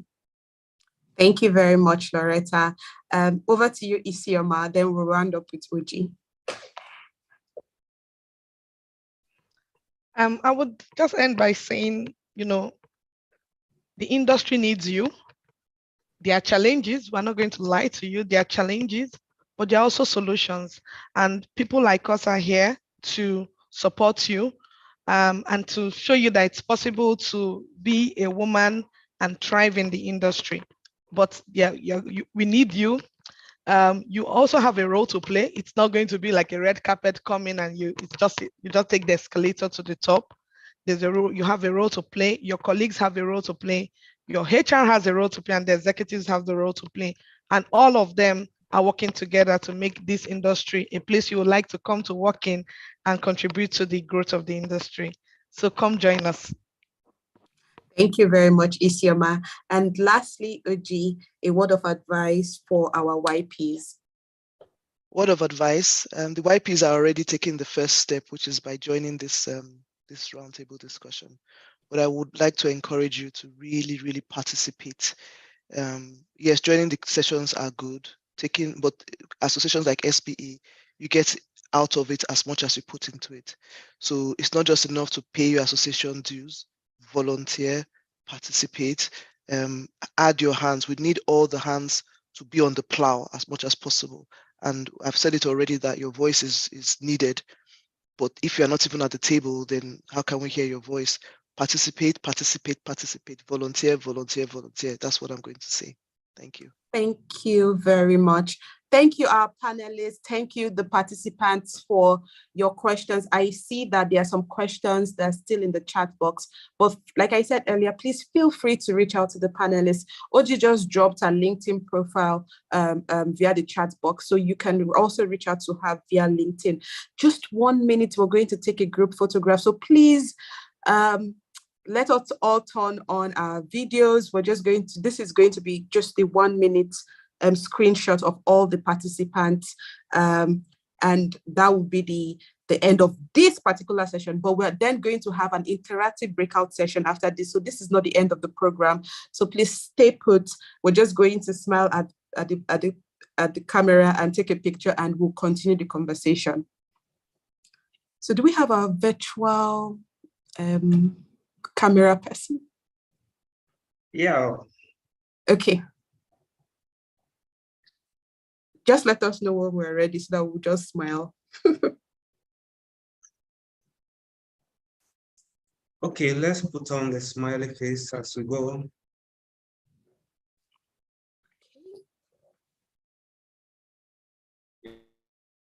Yeah, some cameras still coming up. You can still see some video coming up. Okay, okay. I think we still have, maybe there's a lag, but I know that the audience is not shy, so they are definitely going to turn on their. They are not shy, so we've had an interactive. So feel comfortable. This will be very quick. Just let us know when you're ready and when you're done, so that we can quickly move over to the breakout session.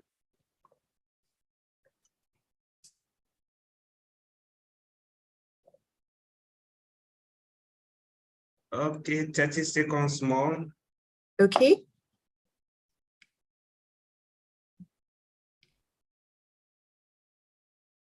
$20 seconds. Just keep on the smiling face. 10 seconds. 3 seconds. And we are good. Thank you very much. All right. Thank you very much. I'm going to hand over to the coordinator of the breakout session. Thank you, our panelists, for this valuable conversation. We'll definitely keep the conversation going. Ofure, over to you. Wow, thanks so much to our amazing panelists. Debo Fagbami, thanks so much for sharing your wealth of experience with us. Our very own African Regional Director, thank you so much for joining. Thanks for your time. The keynote address was just top notch. And to our other panelists, Isioma Asiodu, thank you so much for sharing your experience with us. And thanks for all the nuggets you were dropping. Isioma Asiodu Otugo. Sorry, let's get it right. Thank you. Yes, Isioma Asiodu Otugo. Yeah, thanks so much. And Loretta, thanks so much for all you do. Thanks for sharing your experience with us and dropping the amazing nuggets you did drop with us. Of course, we are going to go back better as better YPs. And please know that we'll always come around. We always need your support always. So we would be reaching out via LinkedIn and any other platforms. Thanks so much for your support. And now we'll be going to the breakout session. This is not over yet. It is not over yet. We are just getting started.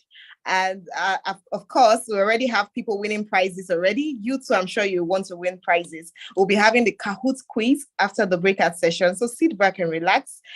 For the breakout session, we'll be having 3 sessions. One on you and your mental health. Now we've talked about the industry. We want to deal with our own personal lives now. We'll be talking about you and your mental health.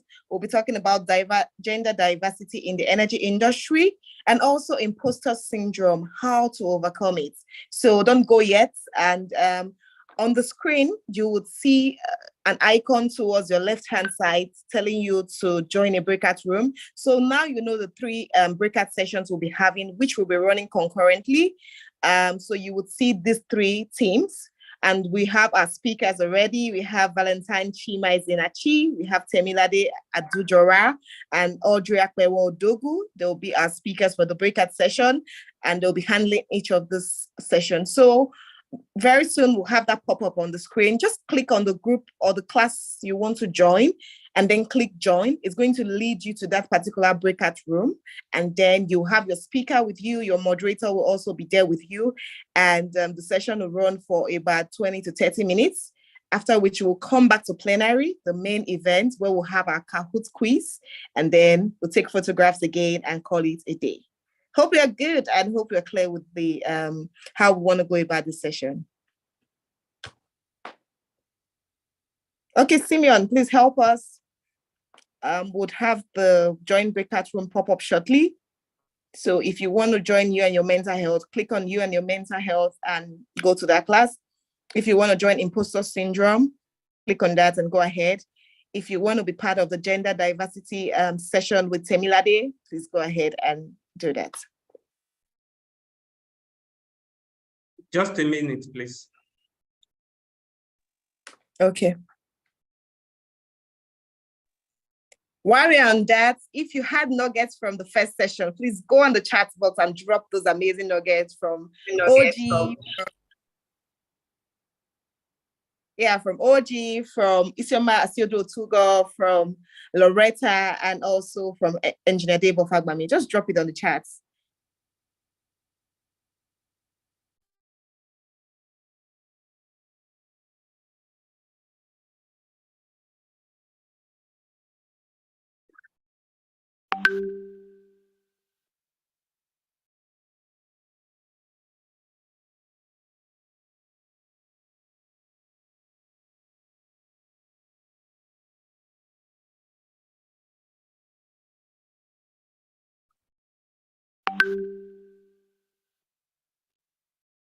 Okay, I'm sure we can all see the icon on our screen, join breakout room.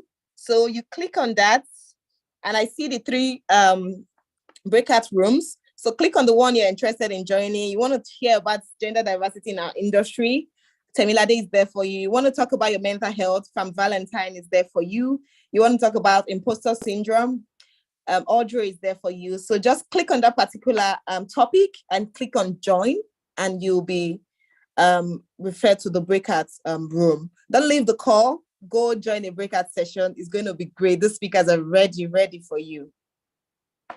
Thank you.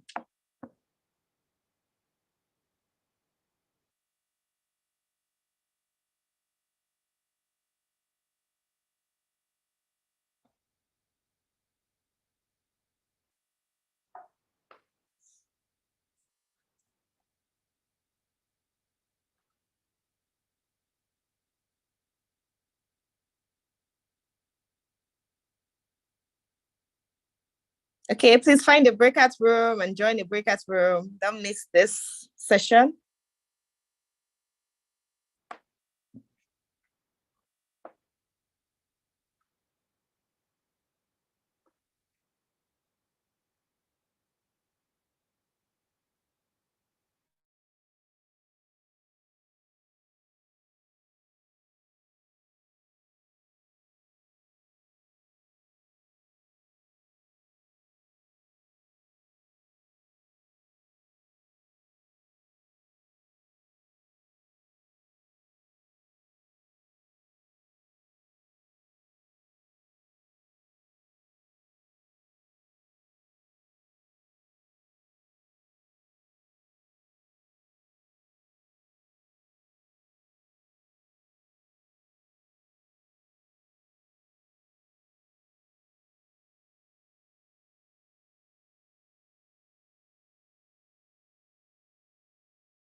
Okay, so if you're just joining us now, the breakout session is ongoing.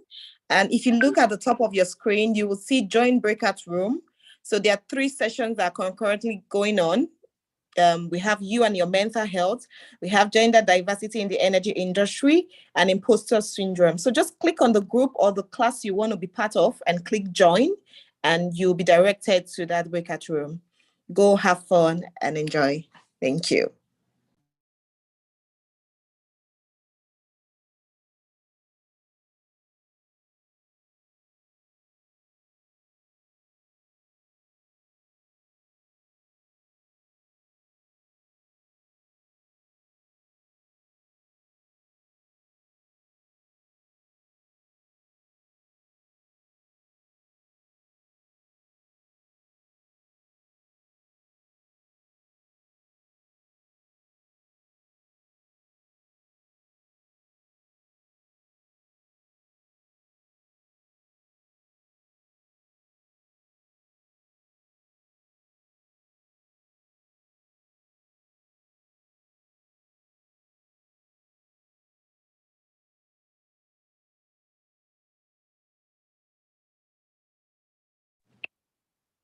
Hi, Precious. If you're just joining us, the breakout session is ongoing. Hi, Oyin, Esther, Celestina. The breakout session is ongoing. So if you look at your screen at the top right, you will see join breakout room. Just click on it and pick the class you want to be part of and click on join. You'll be directed to that breakout room. Thank you.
You're welcome. For those that are just joining, please, you see on the screen, the different breakout session. You can click to join the breakout session of your choice. Thank you.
Hi, if anyone can hear me, I just wanted to confirm the IT guy is here. Yes. Okay. And I have made you a co-host, so you Okay, can. so I can go back in now. Yeah. Yes, apologies. No worries. Okay, so Technopop 6, Oyin, Esther, Emanuela, please. We're having our breakout session at the moment. If you see at the top left of your screen, you'll see join breakout room.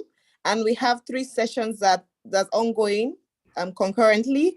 So if you're interested in you and your mental health, you can click on that topic and click join. If you're interested in gender diversity, please do well to click on gender diversity and join.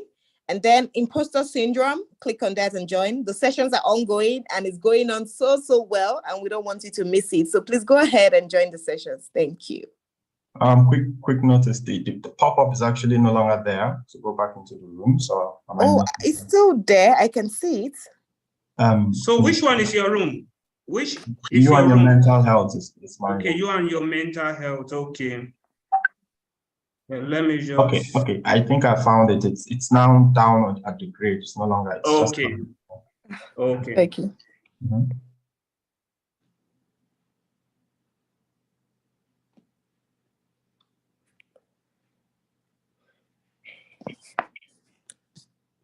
Simeon, you can please add these other people to a group. Add Celestine to the you and your mental health group. Add them to you and your mental health group and gender diversity group. Let's just share them. Yeah. She's actually there, but not joined. Let me Okay. see. What about Esther and the other people? We don't want them to...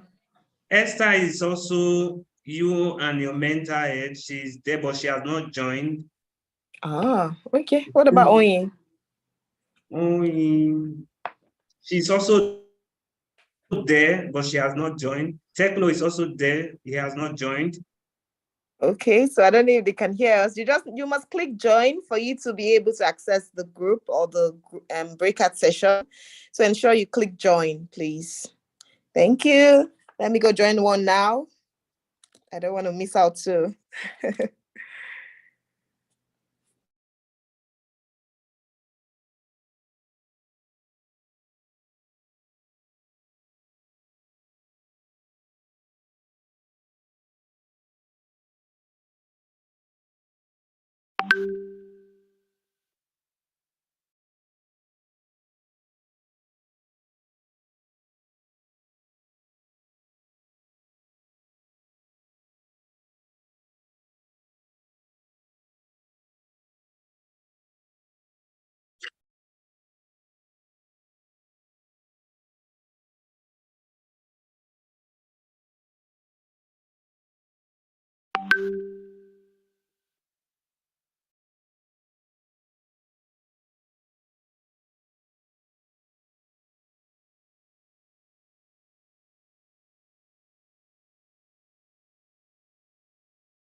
Hi, people. Welcome back. Welcome back to the main room. So the other groups will be wrapping up soon.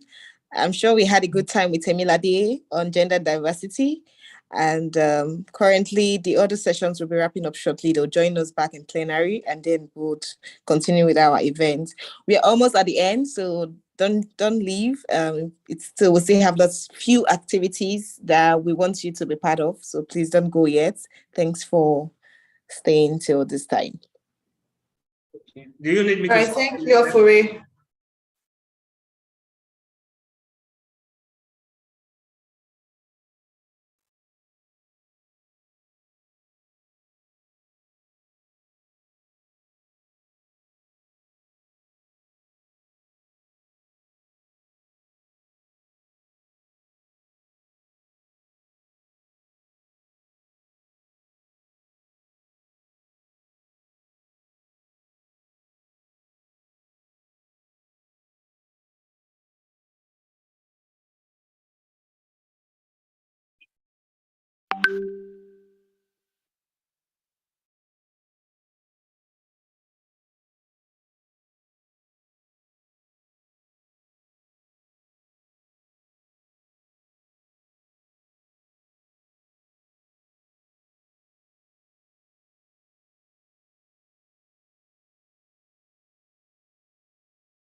Dear speakers, please listen to this kind information. You have 5 minutes left. Thank you.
Attention, please. Dear speaker, our time is up. So let's start returning back to the lobby. Thank you.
Attention, please, all speakers.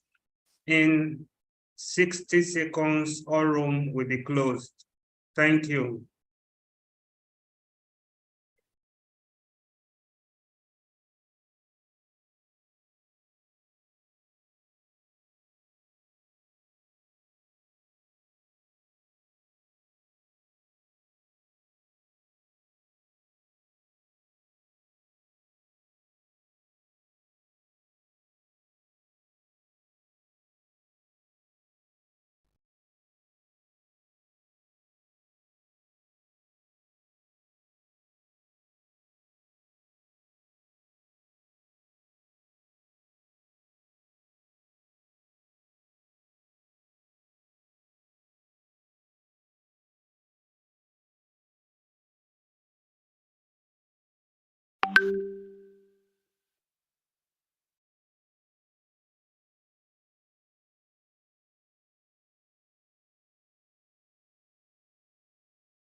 Yuppie, what a session it has been.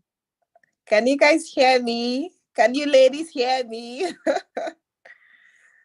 I think some persons are still joining from the breakout rooms. Wow, thanks to our speakers. Valentine, you did so well with the mental health session. Temilade, it was amazing with you on the gender diversity session. And of course, Audrey, well done. I think all the sessions were really super packed, and there were lots of questions coming in from the audience. It was just so obvious that we all needed the sessions, from mental health to gender diversity and dealing with imposter syndrome. I think now it's time for us to take a group photo with this amazing speakers of ours. If you had a wonderful time in your session, please use the chat box and tell your speakers, thank you so much for joining and sharing your wealth of knowledge with us this afternoon. Thank you. I'll hand over now to Ifyok Inuk and Simeon to help us with the photograph session, after which we'll go to the membership drive. Thanks so much, everyone.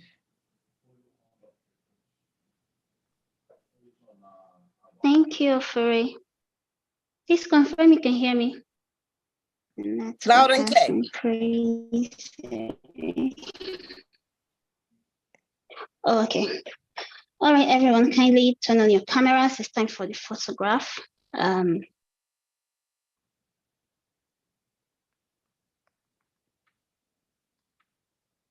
Simeon, just let me know when you have all the cameras on, because my network is really bad. I really can't see if people have the cameras on. Yeah, some video are still coming up. So let's just give them a few seconds to turn on their video. Okay, so everyone, please turn on your camera and put on a big smile. Like mine.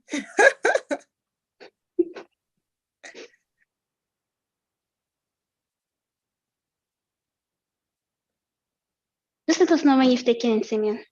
Okay, we have 30 seconds left. Well done to our moderators of the breakout session. Fantastic job you guys did. Well done. Thank you so much. I still see our WLP chair for Port Harcourt section on the call, Madam Imabong Basil. Thanks for staying till this time. We do appreciate you for your support.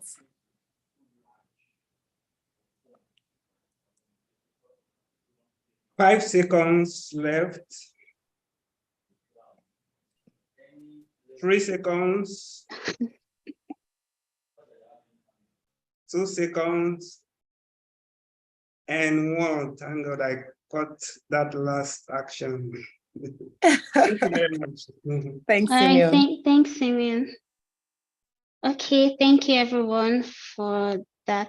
Thank you to our speakers. It was an enlightening session.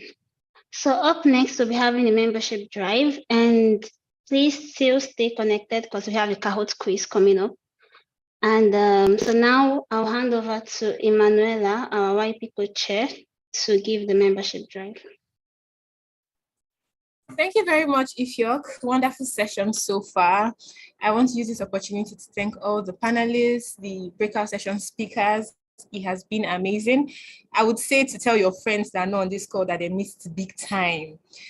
Okay, so basically my assignment here is to take the membership drive. All I'm here to do is to encourage you, if you're joining this call and you're most likely not a member of SPE, I just want to tell you that there are lots and lots and lots of benefits here in SPE. For instance, this motivational meeting we just had is one of the things that you can benefit from being a member of SPE. And if you're already a member of SPE and your membership has expired or is going to expire soon, I just want to encourage you to, there are lots of things to benefit from being a consistent member of SPE. During our awards nights, we had people win awards for long-term membership. Yeah, so that's something that I would say it's a bragging right. So why not?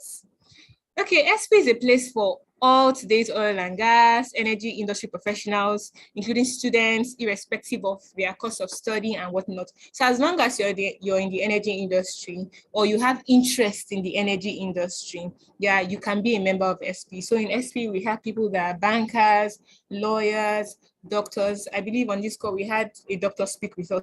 So we have medical practitioners that are members of SPE. So what do you stand to benefit as a member of SPE? I'm going to share a personal summary of my career growth. I would say SPE has contributed about 80-85% to my career growth here. And there's also a strong industry connect of leaders, peers, and mentors in the SPE community. We also have live technical events. So very soon for the young professionals, they'll be having a training program coming up, I think next week. Yeah, and where they're going to be learning a very important software in the industry. And this is for free, just because they are members of SPE. Just the week that just ended, we had some of our young professionals visit a site in one of the sites of Union Energy. And you could get comments from most of the YPs that went there that they were hearing things, maybe they're just heard in the classroom, they had not seen, they had not gotten the practical experience, and they were able to enjoy that because they were members of SPE when they went for the field trip. Like I said, there's also enhanced industry experience and so much more, so much more. You will see people that are members of SPE, they have been here for 20 years, 25 years, yeah, and trust me, they are benefiting, that's why they are still here. You will have managers of IOCs, managers of LOCs, and they are active members of SPE. So you wonder, okay, why are these people still here? It's because there's the opportunity to benefit, and there's also the opportunity to give back to the society. I don't know if you get what I mean. Next slide, please. So in all, join SPE today. And if you're yet to renew your membership, reach out to me. I will guide you through the process. So on the screen, you'll see my phone number here. I don't know if the person sharing the screen can just highlight on my phone number.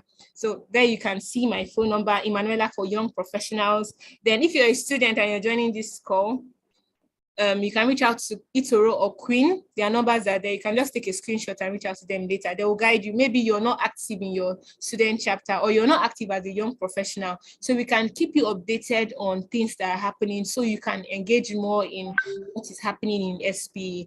Most of the people here that moderated the session, myself, I'm just a volunteer. And I'm giving this platform because I'm a volunteer in SPE. So these are things that you can get. And maybe if you're a senior member, that is, you are above the age of 35, or you have industry experience that is beyond 14 years, then you can reach out to Mene. He's the contact person for senior members. So that's it. Aside that, there's the website, the SPE website you can use to join SPU or renew your membership. So that's it from me. Thank you very much for listening.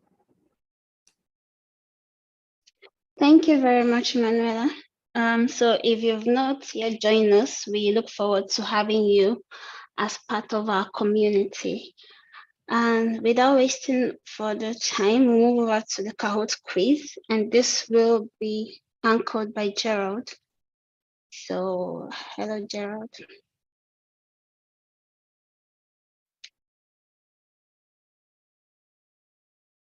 Hello. Yes, hello. Gerald, confirm you can hear me. I can hear you loud and Yes, clear. I can hear you. Thank you very much. Good afternoon. Okay, the floor is yours. Yes, take us Can through you the hear quiz. me? Yes, I can hear you. Okay. All right. Thank you very much. Good afternoon, everyone. It's a pleasure being here again to anchor the Kahoot quiz, and also being a part of today's event. It's been quite a great one so far. Even I, as a young man, I've learned quite a lot from today's event, from the speakers and the panelists as well. But of course, in as much as we always love to learn, we also like to have fun, and that is why I'm also here today. So we'll be having a Kahoot quiz, and for the first time, my Kahoot quiz will just be focusing solely on women, just as a way of honoring today's event, basically centered around women breaking barriers in the energy sector, and a few other industries. So I'll be sharing my screen very soon, and also sharing the link to the Kahoot quiz platform. So I believe a lot of us are already familiar with it. For those of us who are not, we'll be having the quiz session on the Kahoot gaming platform. So all you need to do is minimize your Zoom app, go to www.kahoot.it and enter the game pin. The game pin is 1576076. 1576076. I'll also drop a link in the chat box so you can directly access the game from the link. You can just click on the link, it takes you to your browser and opens up the quiz session, so you can of course join in. Just put in your username or the name you want to identify by in the game, and then we'll be starting soon. So I'll be sharing my screen, and let me know when you can see it.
Hi, Simeon, please unmute Gerald.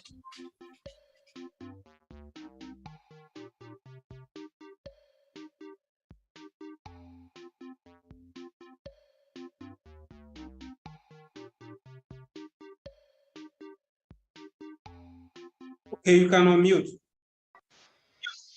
Thank you very much. I didn't know I was muted somehow. So we'll just quickly go back. I'm sharing my screen now. I hope you can all see my screen. I have about 16 participants already. I can see about 38 people on the call, so I'm expecting more people to join. So like I said, for the first time, my quiz will be focused only on women. It's just in as much as we want to have fun, it's also a way of learning and also being encouraged, seeing women who have also been making giant strides and who are also big decision makers in the energy industry and also in other industries as well. So the essence of this quiz will be, of course, for you to have fun and as well learn and be inspired as well. So very soon I'll be starting. I have 20 participants now. I have Omar, Big Locks, Favor Daniel, Eni, IH, Splashy, Ojugo, Star, Donald, OJ, Neche, Chichi, Sophia, Dabi, Uchesti, Shawama, Jenny, Gada, IT, and Samura. So I'll just give about 10 seconds for anyone else who wants to join in. I think I have an imposter here. Someone is claiming to be me, except your name is Gerald, but I don't see any Gerald on the call, but well, please don't disappoint me. All right. I think we have enough participants already. So we'll be starting now. As we know, we always have fantastic prizes for our winners. So the top 3 winners for this quiz will be going home with a prize today. So I wish you all the best. But may the best man win. So we'll be starting now.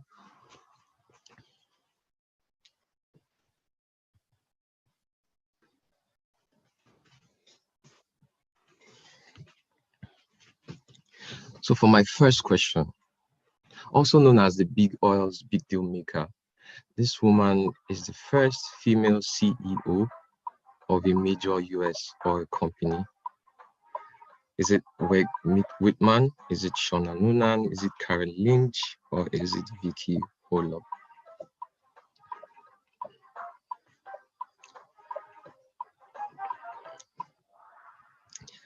Correct answer is Vicky Holub. She's actually the CEO of Occidental Petroleum, one of the largest oil companies in the US, and also the first female CEO of a major US oil company. So we had just the correct answers. And my questions might be a bit tough today, so please bear with me. We have IT in the lead, we have Donald in second place, and we have Neche in third place. For our second question, which of these women is at the forefront of the energy transition and co-founded the company called Enapta?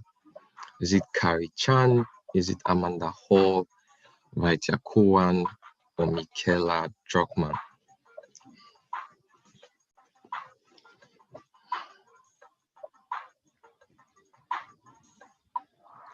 Correct answer is Vaitya Kowan. She is the co-founder of Enapta, currently involved in hydrogen production and one of the women leading the energy transition currently. So we had 3 correct answers. So we have IT still in the lead. We have Neche in second place. And we have Samura in third place. I believe the subsequent questions would be much easier. Who was the first female SPEI president? Who was the first female SPEI president? Is it Darcy Spaddy? Is it Janine Judah? Is it Deanne Craig? Or is it Shauna Noonan?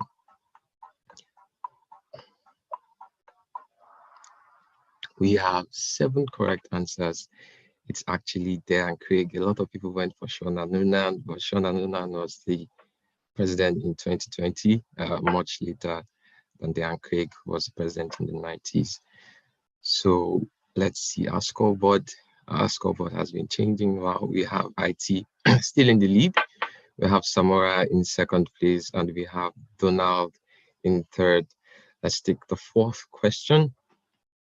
Who is the first female managing director of Shell Nigeria Exploration and Production Company? So I'm sure a lot of us should get this correctly. Is it Oladuni Owo? Is it Catherine Uju Ifijika? Is it Ibukun Awoshika? Or is it Eloho Aibuni?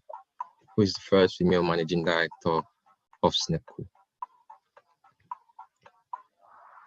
Correct answer is Eloho Aibuni, the first and current managing director of SNEPCO, and one of the top females in Nigeria oil and gas industry currently. So we still have the top 5, still the same: IT in first place, Samara in second, and Donald in third. Who is the first female president of the Organization of Petroleum Exporting Companies? Oh, sorry, that should be countries. Is it Diezani Alison Madueke? Is it Njema Frazier? Is it Vicky Holob? Or is it Catherine Graham?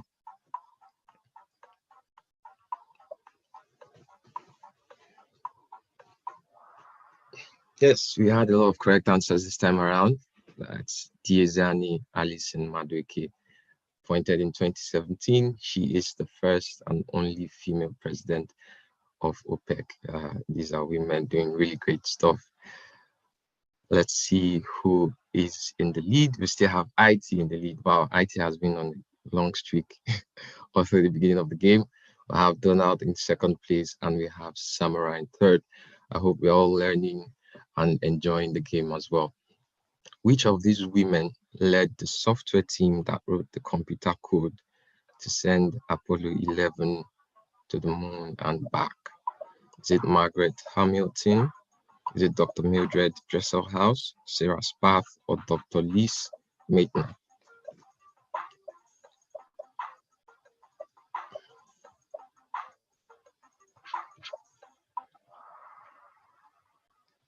Correct answer is Margaret Hamilton. Wow, we had a lot of correct answers. I'm surprised a lot of people know that. So I actually added this question because it's quite an inspiring one for me. They call her the woman that sent man to the moon and back. So actually, when you think of a man stepping on the moon, it was actually a woman that put him there. So it's something to be really proud of. Let's see if our scoreboard has changed, and it has changed. We have Donald. Donald has broken IT's streak. IT is now in second place, Samara in third, Nature in fourth, and Chi in fifth. Let's take our seventh question. At just 22 years old, she became the first female fighter pilot in the 55-year history of the Nigerian Air Force. Is it Oyedun Adejumoke? Is it Olivia? Is it Kafayat Sani or Ami Jadesimi? I know this is not the energy industry, but also another inspiring story of a female breaking barriers in her field. Correct answer is Kafayat Sani, and a good number of persons got that correctly. She was also the best graduating student in 2017 from the NAF Academy. We have Donald in first place, Nature in second, and IT is down to third, Chichi in fourth place, and Samora in fifth. Let's take our eighth question. Who is the current chairman of the board of the Nigerian National Petroleum Corporation? Is it Marjorie Chuba Kadibo, Aishatu Ahmed Tahiru, Rose Oko, or Stella Odua?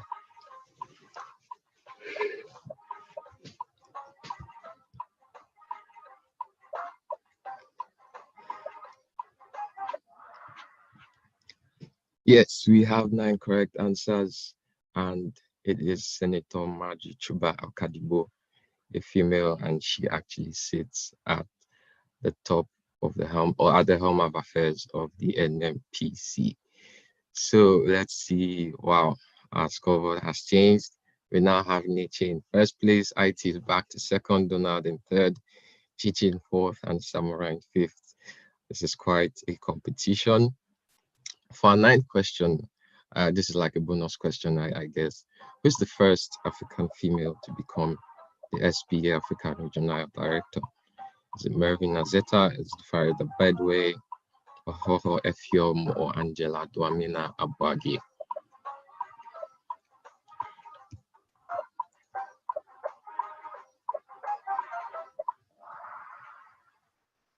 Yes, so like I said, this is quite a bonus question, and I'm not surprised everyone got it correctly.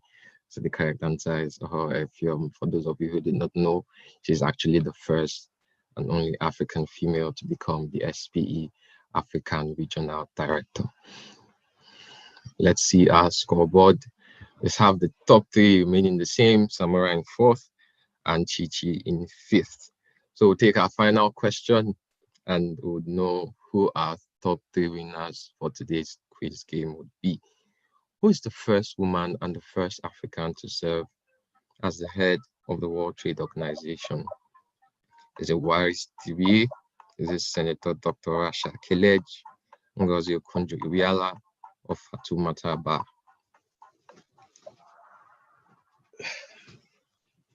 Wow, everyone got this correctly. So this was like the easiest question, I guess. So one of the women making us proud, Ngozi Okonjo-Iweala, the first woman and African to serve as the head of the World Trade Organization. She has been a very powerful figure for women in the global leadership space and quite an inspiration to a lot of young women out there. So on that note, we would see who our top three winners are. In third place, we have Donald. Congratulations, Donald. In second place, we have IT. Congratulations, IT. And in first place, we have Nietzsche. I hope Nietzsche is a lady, please. I don't want a guy winning my quiz for a women-centered quiz. So if it's a guy that is in first place, I guess I'll just hand over to the lady. So I hope Nietzsche is actually a lady. So if it's not, please, the organizers give the prize to the next best female. So thank you very much, everyone, for participating. I beg your pardon, Starboy. We're talking about gender equality. Nature is a guy. No, today is Patrick, about is it you? He's my younger brother. So that was a joke. That was a joke, please. Yeah, So just give the prize to the winners. So congratulations to Nietzsche, IT, and Donald. I hope you all had fun and also learned and were inspired by some of these women you've heard about today. On that note, I'd like to hand back over to the moderator. Thank you for having me and do enjoy the rest of your session. Thank you. Thank you very much, Gerald, for that session. Very exciting questions. I think I will be speaking for some people when I say that you're a lecturer we do not want to have. But thank you very much for that. Congratulations to the winners, Nietzsche, IT, Donald. Congratulations. Okay, so moving on. So we've come to the end of this roundtable discussion. I would like to say thank you once again to our speakers, to the moderators, to our keynote speaker, for both the breakout session and also the panel sessions. Thank you very much for every speaker, to the participants that asked questions and made comments. We really do appreciate you participating in this meeting today. And so to close this meeting or this discussion, I'll be welcoming our section WLP chairperson, Mrs. Imabong Bassett, to give the closing remarks.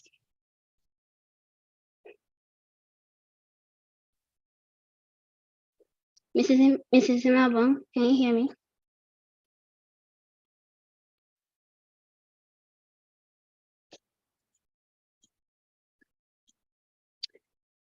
Okay, I don't think she's on the call. She's not on the call. She is on the call. She is on the call. Okay. Okay, you're welcome. I think Senior needs to, or is she unmuted already? I tried to unmute her. I think she's unmuted. She's unmuted already. Yes. Okay. No, we can hear you, Ma. Can you hear me now? Yes, Loud we can and hear you clear. now. Excellent, excellent. So thanks very much, Ifiok, and thanks for handing the reins over to me. At this time, my simple goal and activity for the day is just to put a closing remark to the conversation that has been on for about 3 hours now. So on that note, I would like to mention that based on today's theme, which is sustainable women's empowerment, a more rapid and inclusive energy transition. So the theme is pertinent that we have that conversation today, and it was a great topic picked by the YP of Section 103 to have this conversation. I would like to say a big thank you for all your enlightening contributions, especially to the ARD. She started with national and national views on energy transition. Especially noting for me is that the wealthier nations are the ones causing the climate change that we have seen today. So I would like to say thank you. And it is pertinent for women to see themselves as change agents and processes that are ongoing in this current era.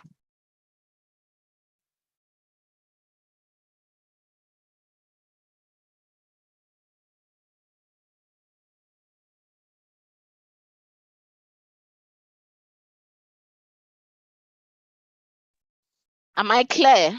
Am I heard? Hello, am I audible to all? Yes, loud and clear. Now you are. Okay, apologies for that. We had some network hitches over here. So I'd like to continue by saying we should leverage on our various women networks that we have in the organizations that we work in. And this will help us to grow our network, get trained. There are free trainings online.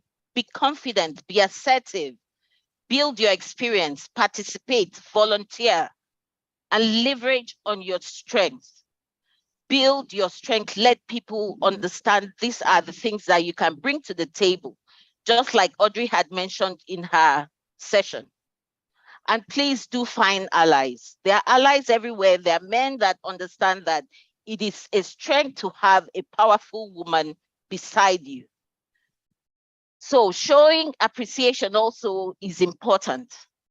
We know that all things that happen in life is as a result of God, collaboration, efforts, and whether it is direct or indirect, whether it's intentional or not, I would like to gladly say that the super insightful and successful Women's in Energy Roundtable was due to the following. On behalf of Section 103, the WLP and YP committees would applaud our able ARD, Mrs. Ogogo Effium, for a wonderful keynote speech, for discerning the roundtable discussion and conversations that we've had this day. Our very own section director, Engineer Debo Fagbami, Mrs. Isioma Asiodu Otugo, Mrs. Loretta Umonaku. Apologies, I'm not very good with names. If I murder your name, it's just for the minute and it says your name. So apologies upfront for that.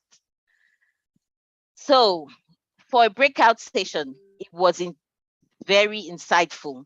Mr. Valentine Ezenachi, Mrs. Temilade Aduroja, Mrs. Audrey Odogu are very articulate moderators.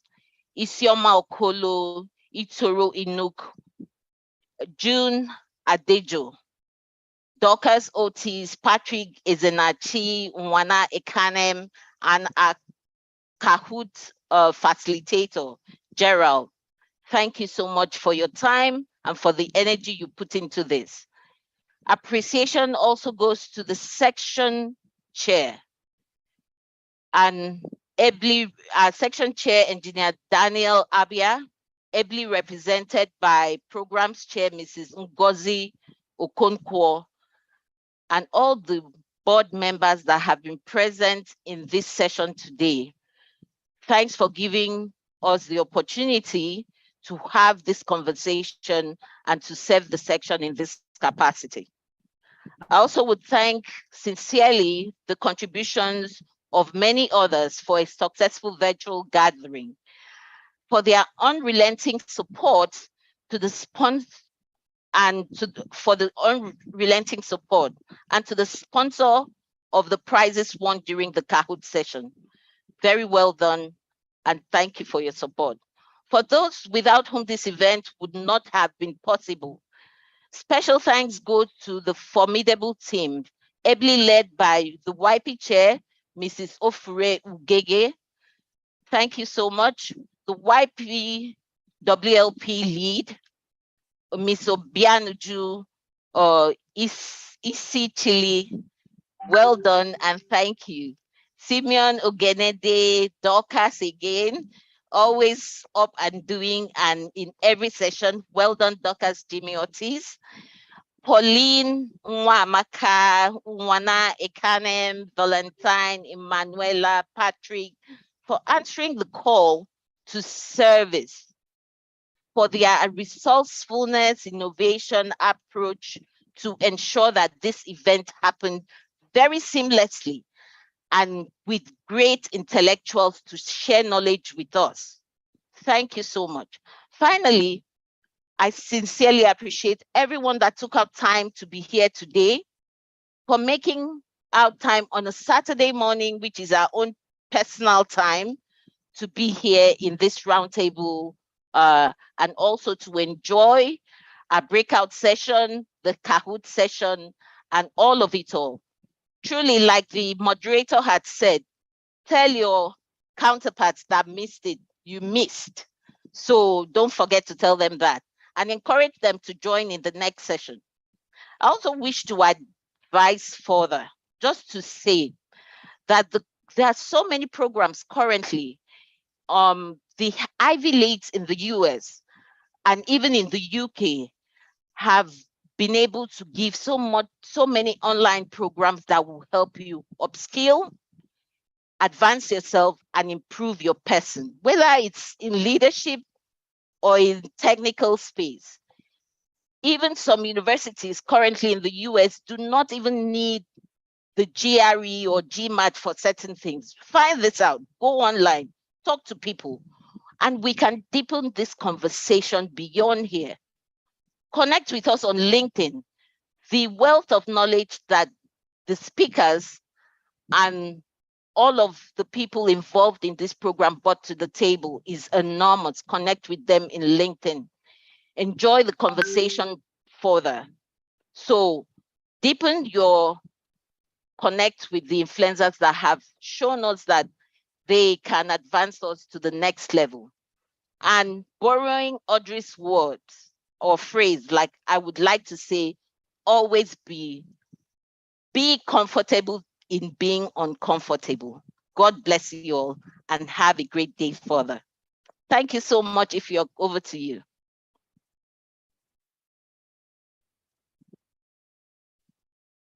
Thank you very much, Mrs. Imabonge. So we've come to the end of this wonderful roundtable. I would like to say, give a big round of applause to yourself for staying to the end. And before we go to officially close the event, we'll be taking the second stanza of our national anthem.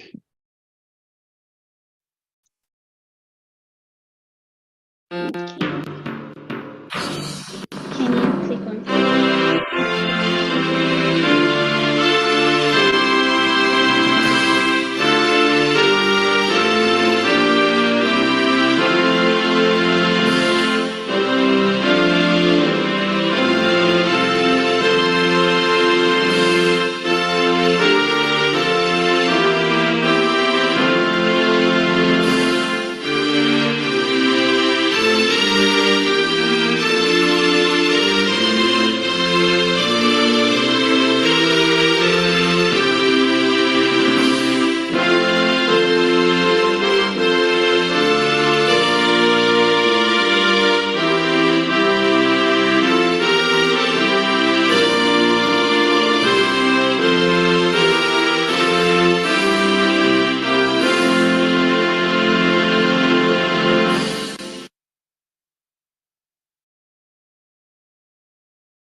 Okay, thank you very much, everyone.